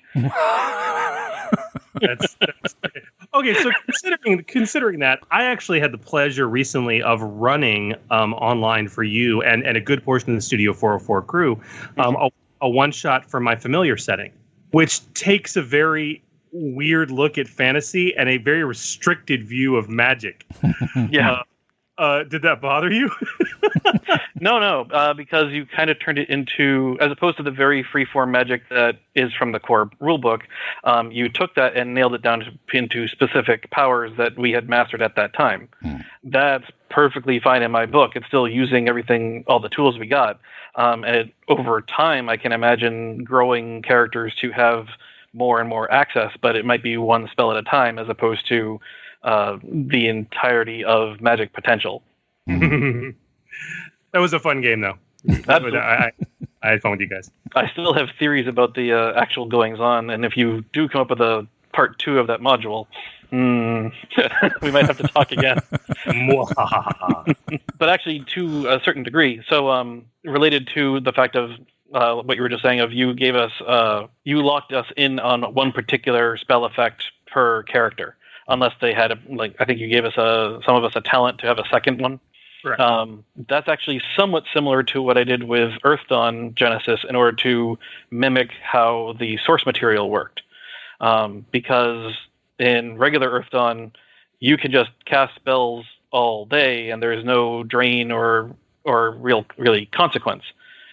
Or at least the caster does not get exhausted. But you are sending off this huge astral flare every time you do so, asking these otherworldly horrors to come along and eat your face. So what the people in the narrative had done is develop these things called spell matrices, where you put the astral pattern of a spell into your matrix, and it no longer sends off this huge astral flare. But that means now you can only cast that spell safely as often as you want. So similar to what you did with Familiar, I allowed PCs to design their own spell, put it into a matrix, and you can cast that spell as often as you want with no strain cost. The strain cost came in when you changed what was in your matrix, because changing your matrices on the fly under the pressure of combat and whatnot is extremely taxing, and you really want to get that change of your matrix correct. So that's when the strain cost starts kicking in, as opposed to how the core rulebook had it. Interesting. Very intriguing, yeah. Yeah. All right, Brett, so just to change direction a little bit, Studio 404's first entry onto the Foundry was Starkana. And then it was followed up by the Starkana adventure, Everything New Was Old, and then some Starkana-specific character sheets. This product, however, the setting notebook that we're here to talk about tonight, is it's a generic offering that is quite different from what Studio 404 has offered up to this point. Firstly, what is the setting notebook about? Give us the pitch. Tell us about this, in my opinion, amazing supplement, because I'm really keen to find out how it was developed and whatever else. So tell us a little bit about it first up. Okay. The setting notebook pitch, essentially, is that this is designed as a tool to guide aspiring setting creators to include all of their design elements that they need to create the setting that they're looking to make. It expands upon the Genesys core rulebook setting sheet, which is from like page 99, I believe. But it's a form-fillable PDF that gives you a place to put all your notes down as you're brainstorming with your players or with your other creators. We also have the first chapter is full of advice about how to use the book, a number of tips and tricks that we've discovered as far as what you should think about in this particular section. We have, checklists of all the published Genesys skills and talents, so you can decide what does exist in your particular setting. Table to create new archetypes that adds up the XP costs for you, and a space to create new skills, talents, and equipment. That's the nutshell. Okay, so this product in itself and what you describe is kind of a bit non-standard. I mean, compared to the other offerings on the Foundry, and quite frankly, even the other offerings from Studio 404. What prompted you guys to create this kind of a supplement? What do you hope it's going to bring to the table for gamers? So after the initial rush for the launch, we did a bit more research into what people expect from the Foundry and other DMs Guild and other such player content producing sites. And we found a lot of them were tools to help either GMs run games or to help PCs play their characters. The thing, though, that sets Genesys apart from D&D, for example, is that a lot of what Genesys is about is creating your own setting. And so other places don't have tools that fit that kind of idea. But that's a major factor of Genesys as a whole. So that was definitely something we wanted to allow for new people coming into the game to have. We expected that people who are already part of the community and have already, especially if they've already created a setting or if they're, say, halfway through or greater, they probably already have these tools to some degree, although maybe not all of them, or maybe they could use a different perspective. But by and large, this is really for the new people that come into Genesys and are looking for guidance, for more guidance and new tools in order to make the most out of their setting. There was also, at this particular time period, there was an unfortunate trend of the online community for folks to put down new arrivals with their new ideas. They were too outside of the perceived rules of Genesys or what Genesys allowed. And I actually went onto our 404 website and did a blog post in the downstairs of the studio section called Coloring Outside the Guidelines, and went through a number of different, shall we say, inspirational suggestions for people that are creating their new settings or creating any new elements within the Genesys rules. The whole point is to come up with new stuff. And the entirety of the Genesys core book is very much a guideline. Like, in my opinion, the only thing that is sacrosanct is the narrative dice mechanics of this is how you roll dice and this is how you add up successes, failures, and everything else.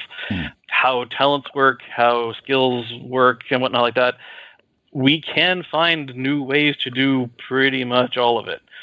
Like I just explained, the Earth Dawn Genesys magic system, which is a healthy step away from how the core rulebook magic system works.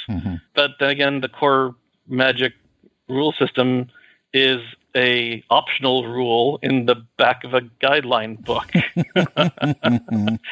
So it's meant to be hacked and manipulated and experimented with.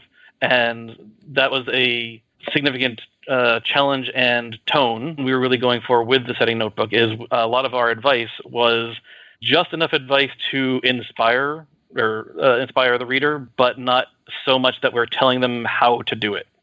Very good. Now, for a non-standard supplement, what did the development process look like? Especially sort of like playtesting. Was it even a thing that you had to do with this? Because it's really unique. And I mean, I love anyone who has the skills to be able to put sort of formulas and whatever else into PDFs. I don't have that skill. You obviously do. And I think that it's a really helpful tool to have, especially if you're sort of at the gaming table and you've got your iPad or something like that, that you're running it on the fly, that you want to be able to, especially if you're doing like a setting roulette, or you're doing something where you're talking around the table about what you're going to be putting in with into the campaign with your players, and you're wanting to be able to do all this stuff on the fly. So what sort of a process did you have to go through to produce the product in the first place? Well, it's funny that you mentioned, I appreciate the compliment. However, a lot of what I did on this PDF to do the calculations and such, I learned for the purpose of this document. I didn't know how to do it before. I figured it out as we went. And apparently part of it included learning Java, which I have no knowledge of except for the code that I used in this document. Right. It's really that simple. Maybe someday I'll learn a little bit more, but right now I knew enough to get this thing done. Right. As far as play testing and the development of these tools, really it falls down to the fact of these are what we use in order to make Fallout and Earth Dawn and Starkana. I just found these, I had them up all on spreadsheets online so I could access them anywhere, and having them all in front of me as a spreadsheet was just extremely helpful.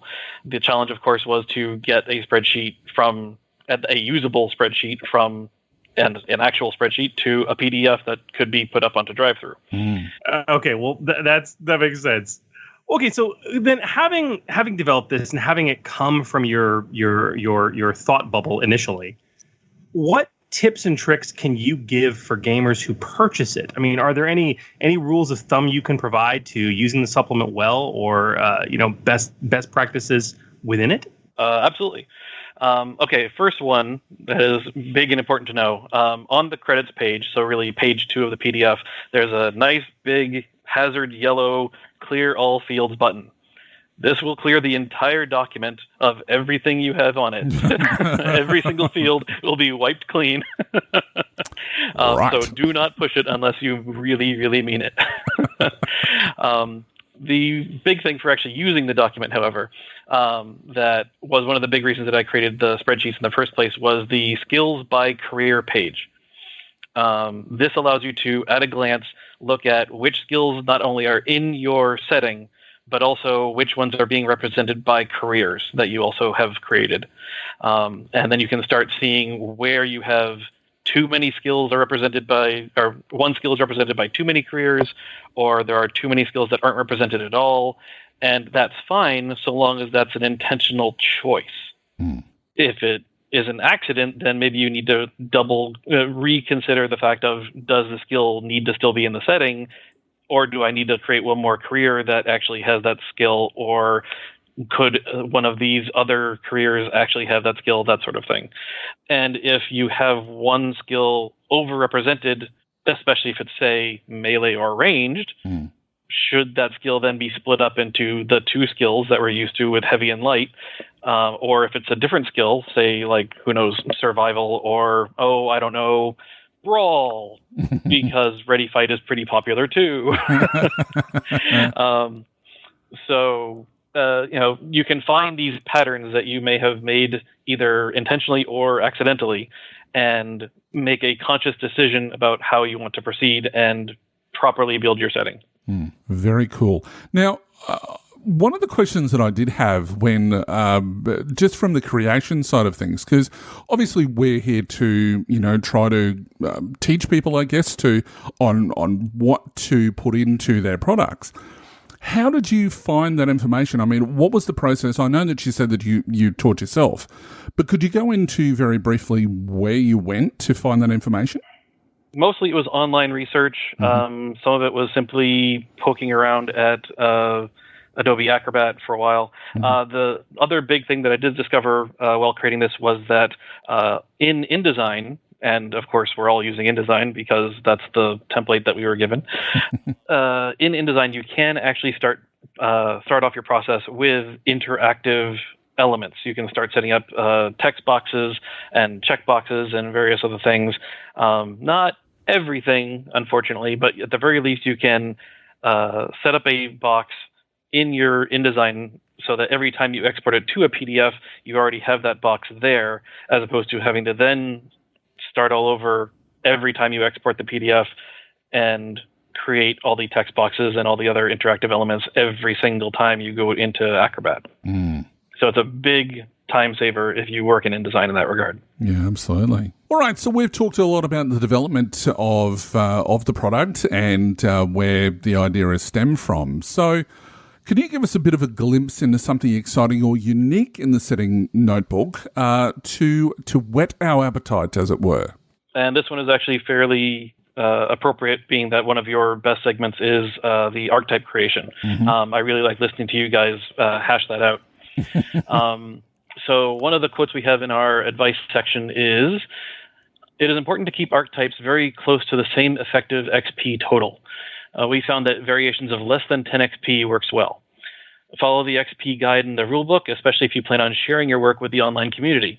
However, it is more important that you keep the archetypes balanced throughout your own setting. Not all archetypes are meant for every setting."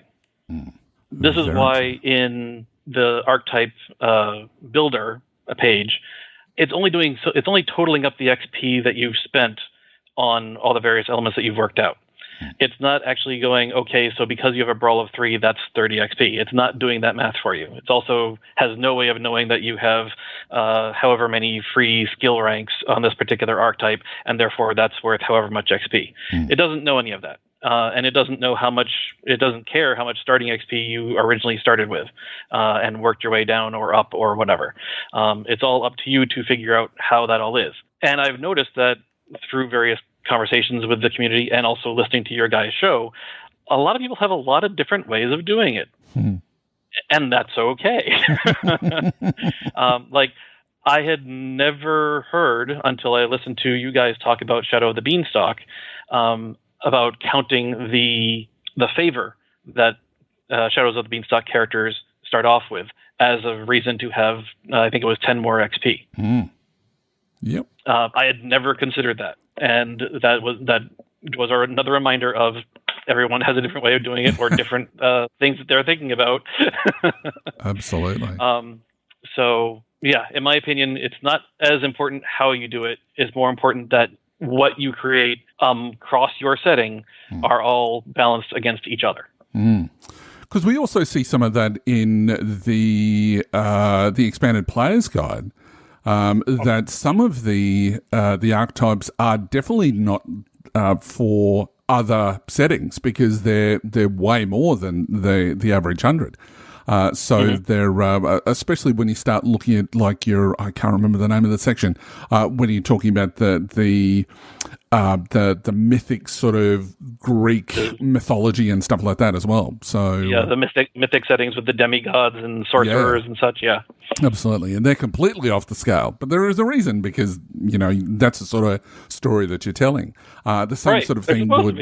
yeah, exactly. And I mean that's the sort of thing that, as we spoke about earlier in the episode, when you look at a superhero setting, it's supposed to be over the top because that's what superheroes are. So right. Yeah. Yeah, I find this kind of stuff obviously it's fascinating to talk about. But I think that's what intrigued me most about the setting notebook is, I mean, it's a cool tool. Let's not get past the technical aspect of just how cool and useful it is. But beyond that, there's some really grounded and meaningful, well-earned advice around keeping things balanced. I think that's what I really enjoyed most about it. Yeah. So just well done. Thank you. Brett, this product obviously came a little bit out of left field. And when we talked to Phil and Kimber when we first had Studio 404 on the show, they didn't hint at it at all. So in light of all this, I got to ask the same question. What's next for Studio 404 and the Foundry? What are we going to see from you guys next?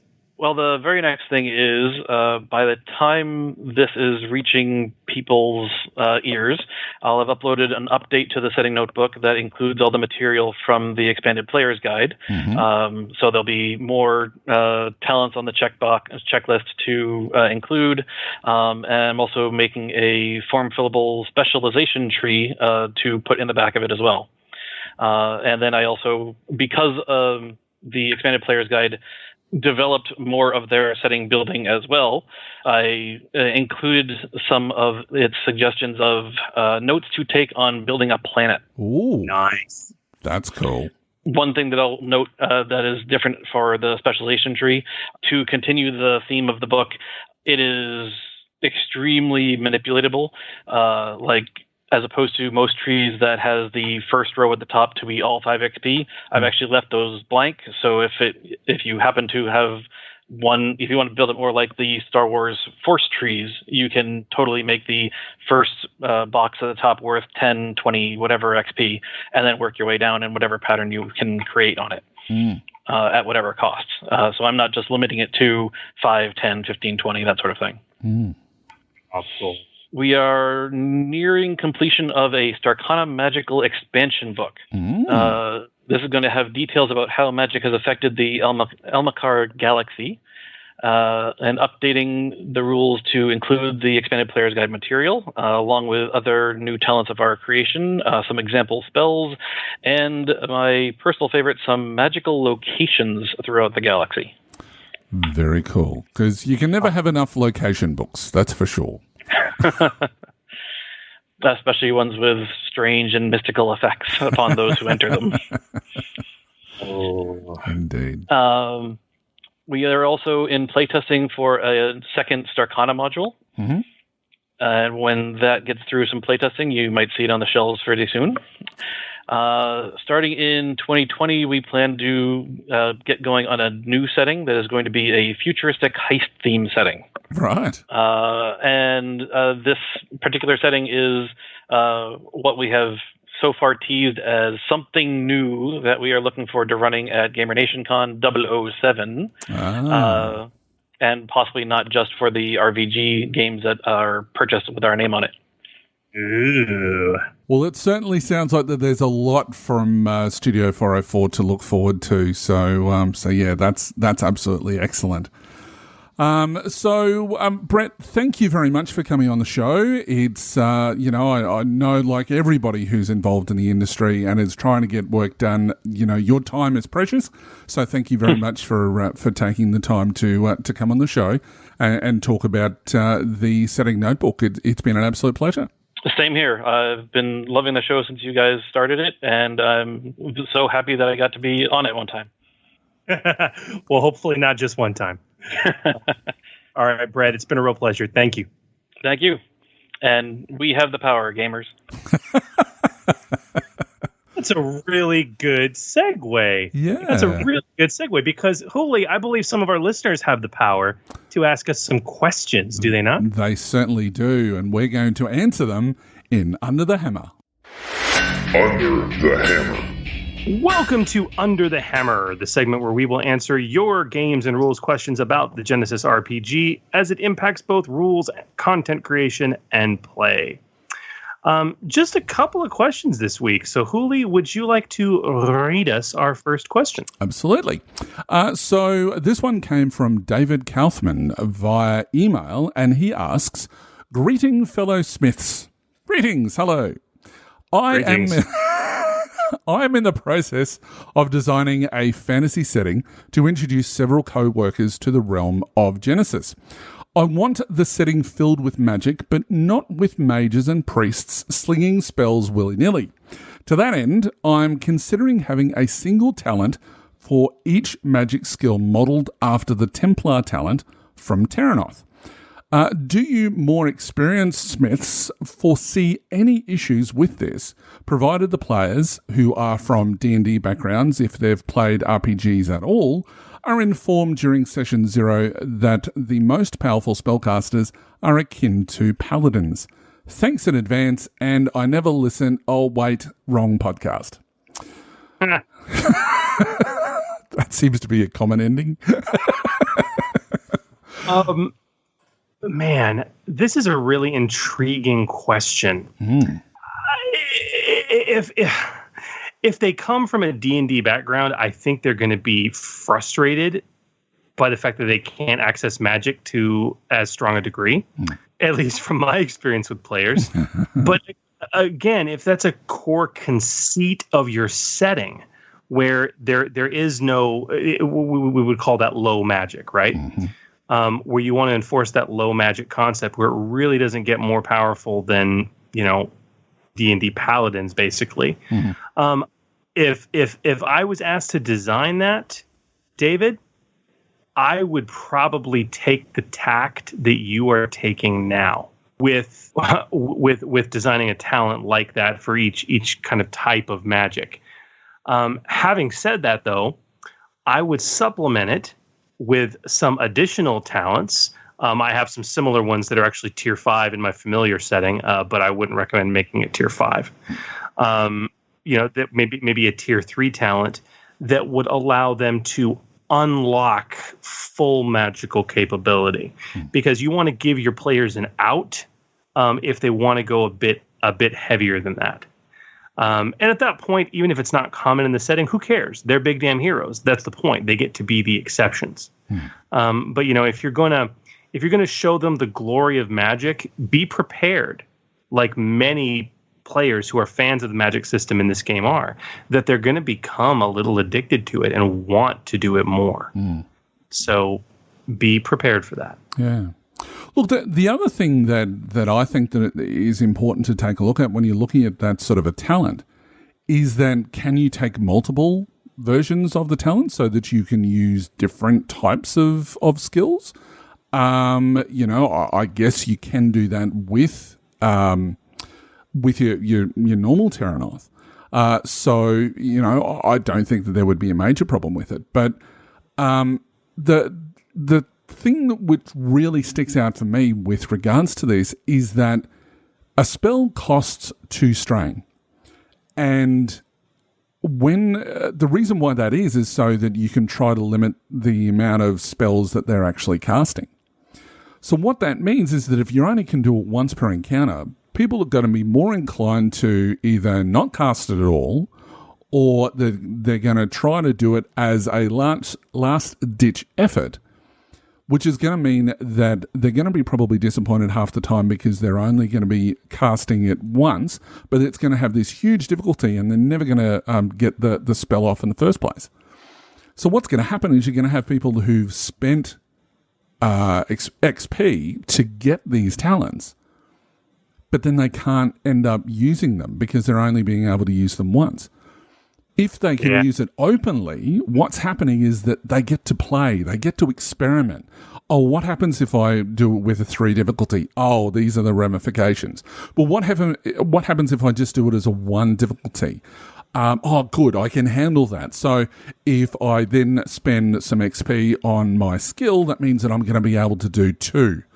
But if you're only using it once in an encounter, it's not going to happen very often. And people aren't going to get used to that feel. It's another reason why I'm not a big fan of massive accelerated play in D&D, or if people are coming into an existing campaign where people are like 6th and 7th level, and you're suddenly giving them a mage with all of these abilities, they don't know what to do with them. Force powers in Star Wars is exactly the same thing.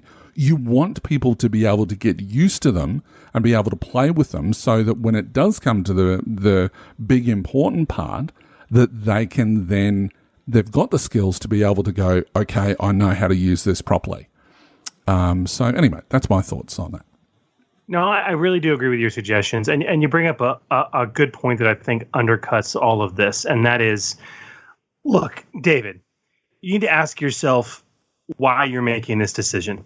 If it's for thematic reasons, that, look, this is just a low magic setting, then yeah, this is a solution that might work. But you got to realize that they're probably never going to use magic, all right? Because again, they're not going to.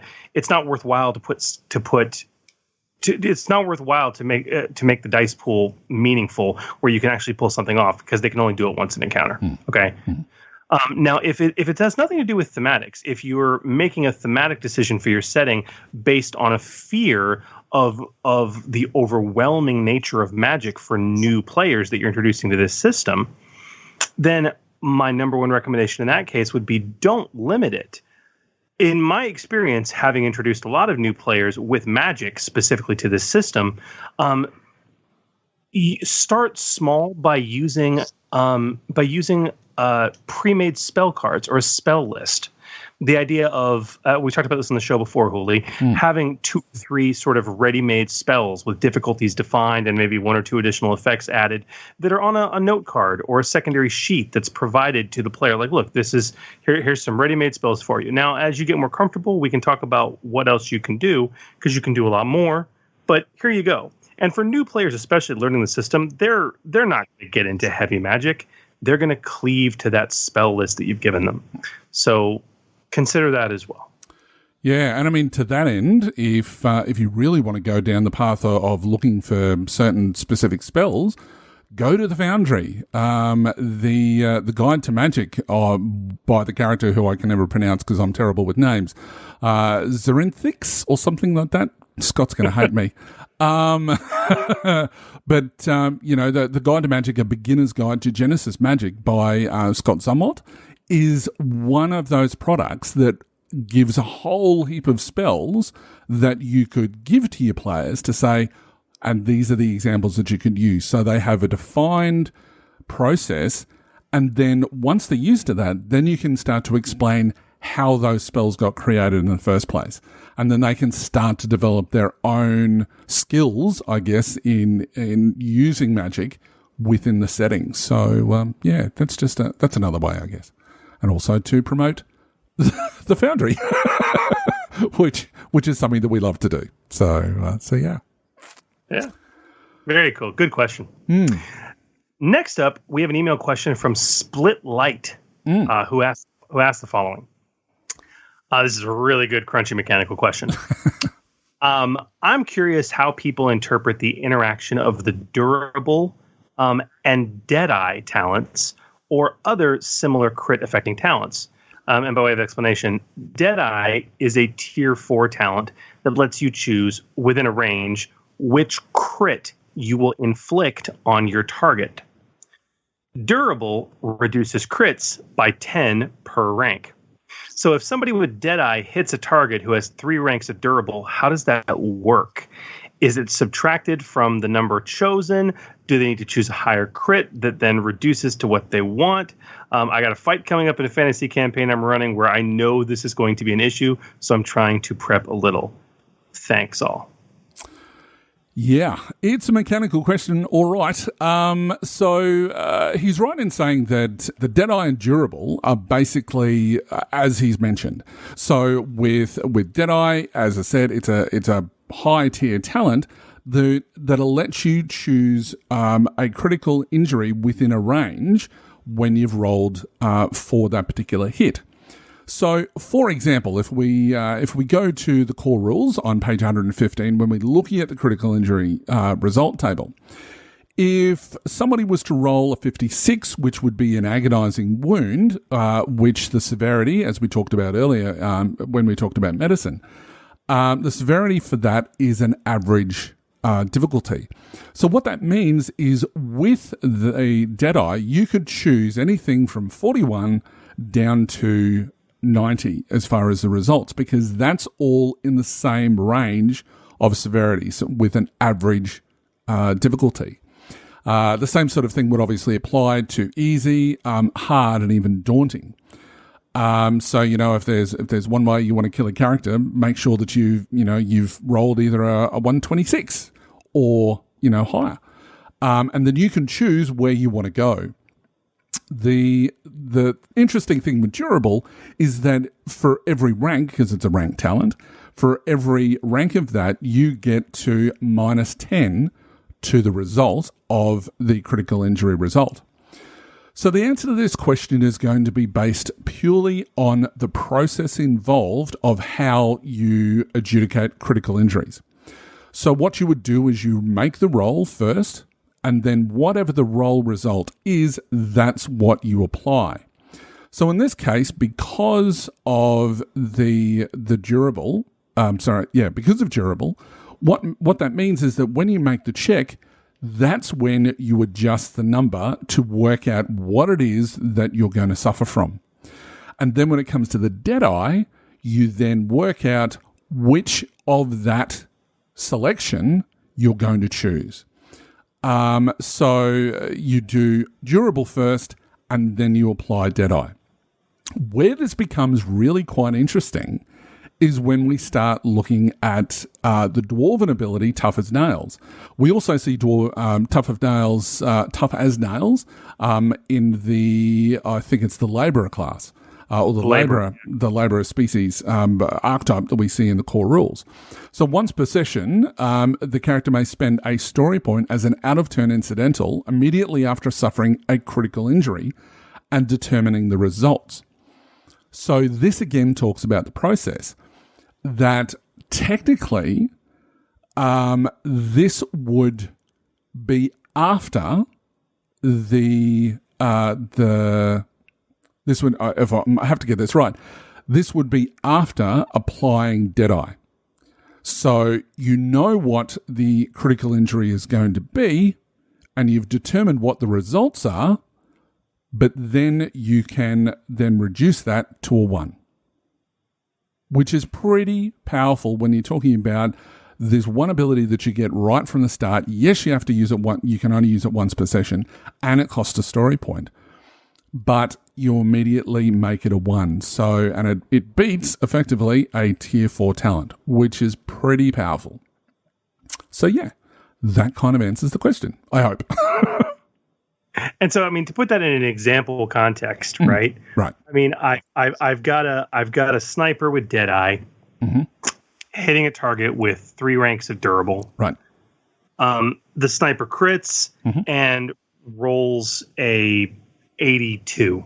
Okay, which puts them in the average range. Okay. Right. At that point, durable kicks in.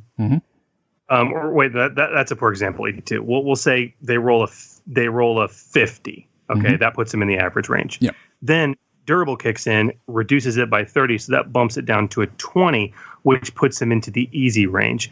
At that point, Deadeye can say, okay, I get to choose the crit within the current range, and that range is now easy. That's correct. So that's how it applies. And then after all that nonsense happens, if you happen to be a dwarf or a laborer, you can be like, you know what? I'm going to use Tough as Nails. Nope.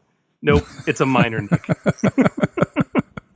And you can obviously wait until, because that occurs in that process, you can wait to see what the result is going to be. So if you've suddenly, it's dropped that down to your slow down. So, the target can only act during the last allied initiative slot on the next turn. That's not a big thing. So would you be spending your once a session spend a story point ability on something like that? Probably not. But if you're starting to get a horrific injury or temporary disabled, or probably the worst out of all of them, which is overpowered in my opinion, which means that they get to make another attack on exactly the same dice that they used in the previous turn. That's, if you've got something like that and that's suddenly coming up, and that's only an average check, you would be going, yeah, I'm turning that into a 1 without even thinking about that and spending that story point. So yeah. So hopefully that has answered the question. I think it has. Have you got anything you'd like to add to that, Chris? No, it's all good. It's all good. And good questions, guys. Thanks. Thanks for getting them to us. We greatly do appreciate it. Absolutely. But Hooli, I'm afraid that this brings us to the end of yet another show. Oh. And sadly, our last episode of 2019. It's been a big year, Chris. Yes. It's been a huge year with the release of the Foundry and the release of the show. But we'll be back in 2020 with some amazing new content for you, including our special guest episode to pour through yours and our questions about the expanded player's guide and the GM screen. But before that, I think we have another episode in early January. Is that right, Chris? Indeed, we will. As it's something we've been building up to for a long time and quite a few episodes now. Yep. We will be returning to the topic of magic and deep diving into the actual process and recommendations for re-skinning the Magic system entirely. Now, that's a discussion that I'm truly looking forward to for a whole heap of reasons. But not only will we be going through a new set of rules of thumb, taking all that we've learned about the Magic system of Genesys and using its parts to build something new, but we're going to actually walk through an entire reskin live on the show. That's, wow. It's going to be a long episode, partner. It certainly is. But, after that show, as you mentioned, we'll be welcoming Keith Capel and Sam Gregor-Stewart back to the show to dive into the expanded player's guide in all of its glory, as well as the GM screen. And we want your questions about the book. So be sure to email us or post them up, because merely doing so could win you, as we mentioned earlier in the episode, a free copy of the EPG as well as a copy of the GM screen. Oh, that's right. And you guys, of course, can email us at forgegenesis@d20radio.com, or you can post your questions up on our Facebook page, on Discord, or in dedicated discussion threads we've started on both the Genesys RPG community and the official FFG forums. And while you're all sending us those questions, we would love to get any other questions like those that have previously been answered from our listeners about developing your own content for Genesys, being a GM or a player, or general questions about the rules themselves. Once again, feel free to email us at forgegenesis@d20radio.com, or you can post it up via social media, including Facebook, Twitter, YouTube, Reddit, a whole heap of other ones that I can't remember right now. I think I even started an Instagram one, but anyway. I think we're everywhere now, Chris. But you can find us by searching at Forge Genesis. You can also join the even larger discussion in the D20 Radio Facebook group, where we nerds congregate to cross-pollinate. And don't forget, guys, to give us a like or a follow us as well on any of our social media sites. You can also drop us a review on those sites or on your favorite podcatcher, including iTunes and even Spotify. And, of course, you can visit us on our website, not only for the episodes themselves, but also PDFs of the cool content that we relate on this episode. And that website, of course, is forgegenesis.com. Indeed. Well, that's a wrap for us. Thank you all for listening, and we hope that you will join us next time as we continue to explore this wonderful game we call Genesys, the role-playing game. I'm GM Hooley. May your triumphs be many and your despairs be few. And I'm GM Chris, wishing you peace, love, and good gaming. Thanks again for joining us, and remember, the Forge Podcast, helping you hone your gaming edge. The Forge, a Genesys podcast, is a proud member of the D20 Radio Network. For more information about the network, visit www.d20radio.com. The Forge is a fan-generated podcast. All the information provided on the podcast, social media, and related website is not affiliated with Fantasy Flight Games or any of their licensors. The content of this podcast remains the property of the Forge, a Genesys RPG podcast, and is intended for educational and informational purposes only. The Genesys role-playing game, Genesys logo, Genesys Foundry, content, and all material remain the property of Fantasy Flight Games. All products available on the Genesys Foundry website remain the property of their respective companies and individuals. For more information about the Forge, the Genesys RPG podcast, visit www.forgegenesis.com.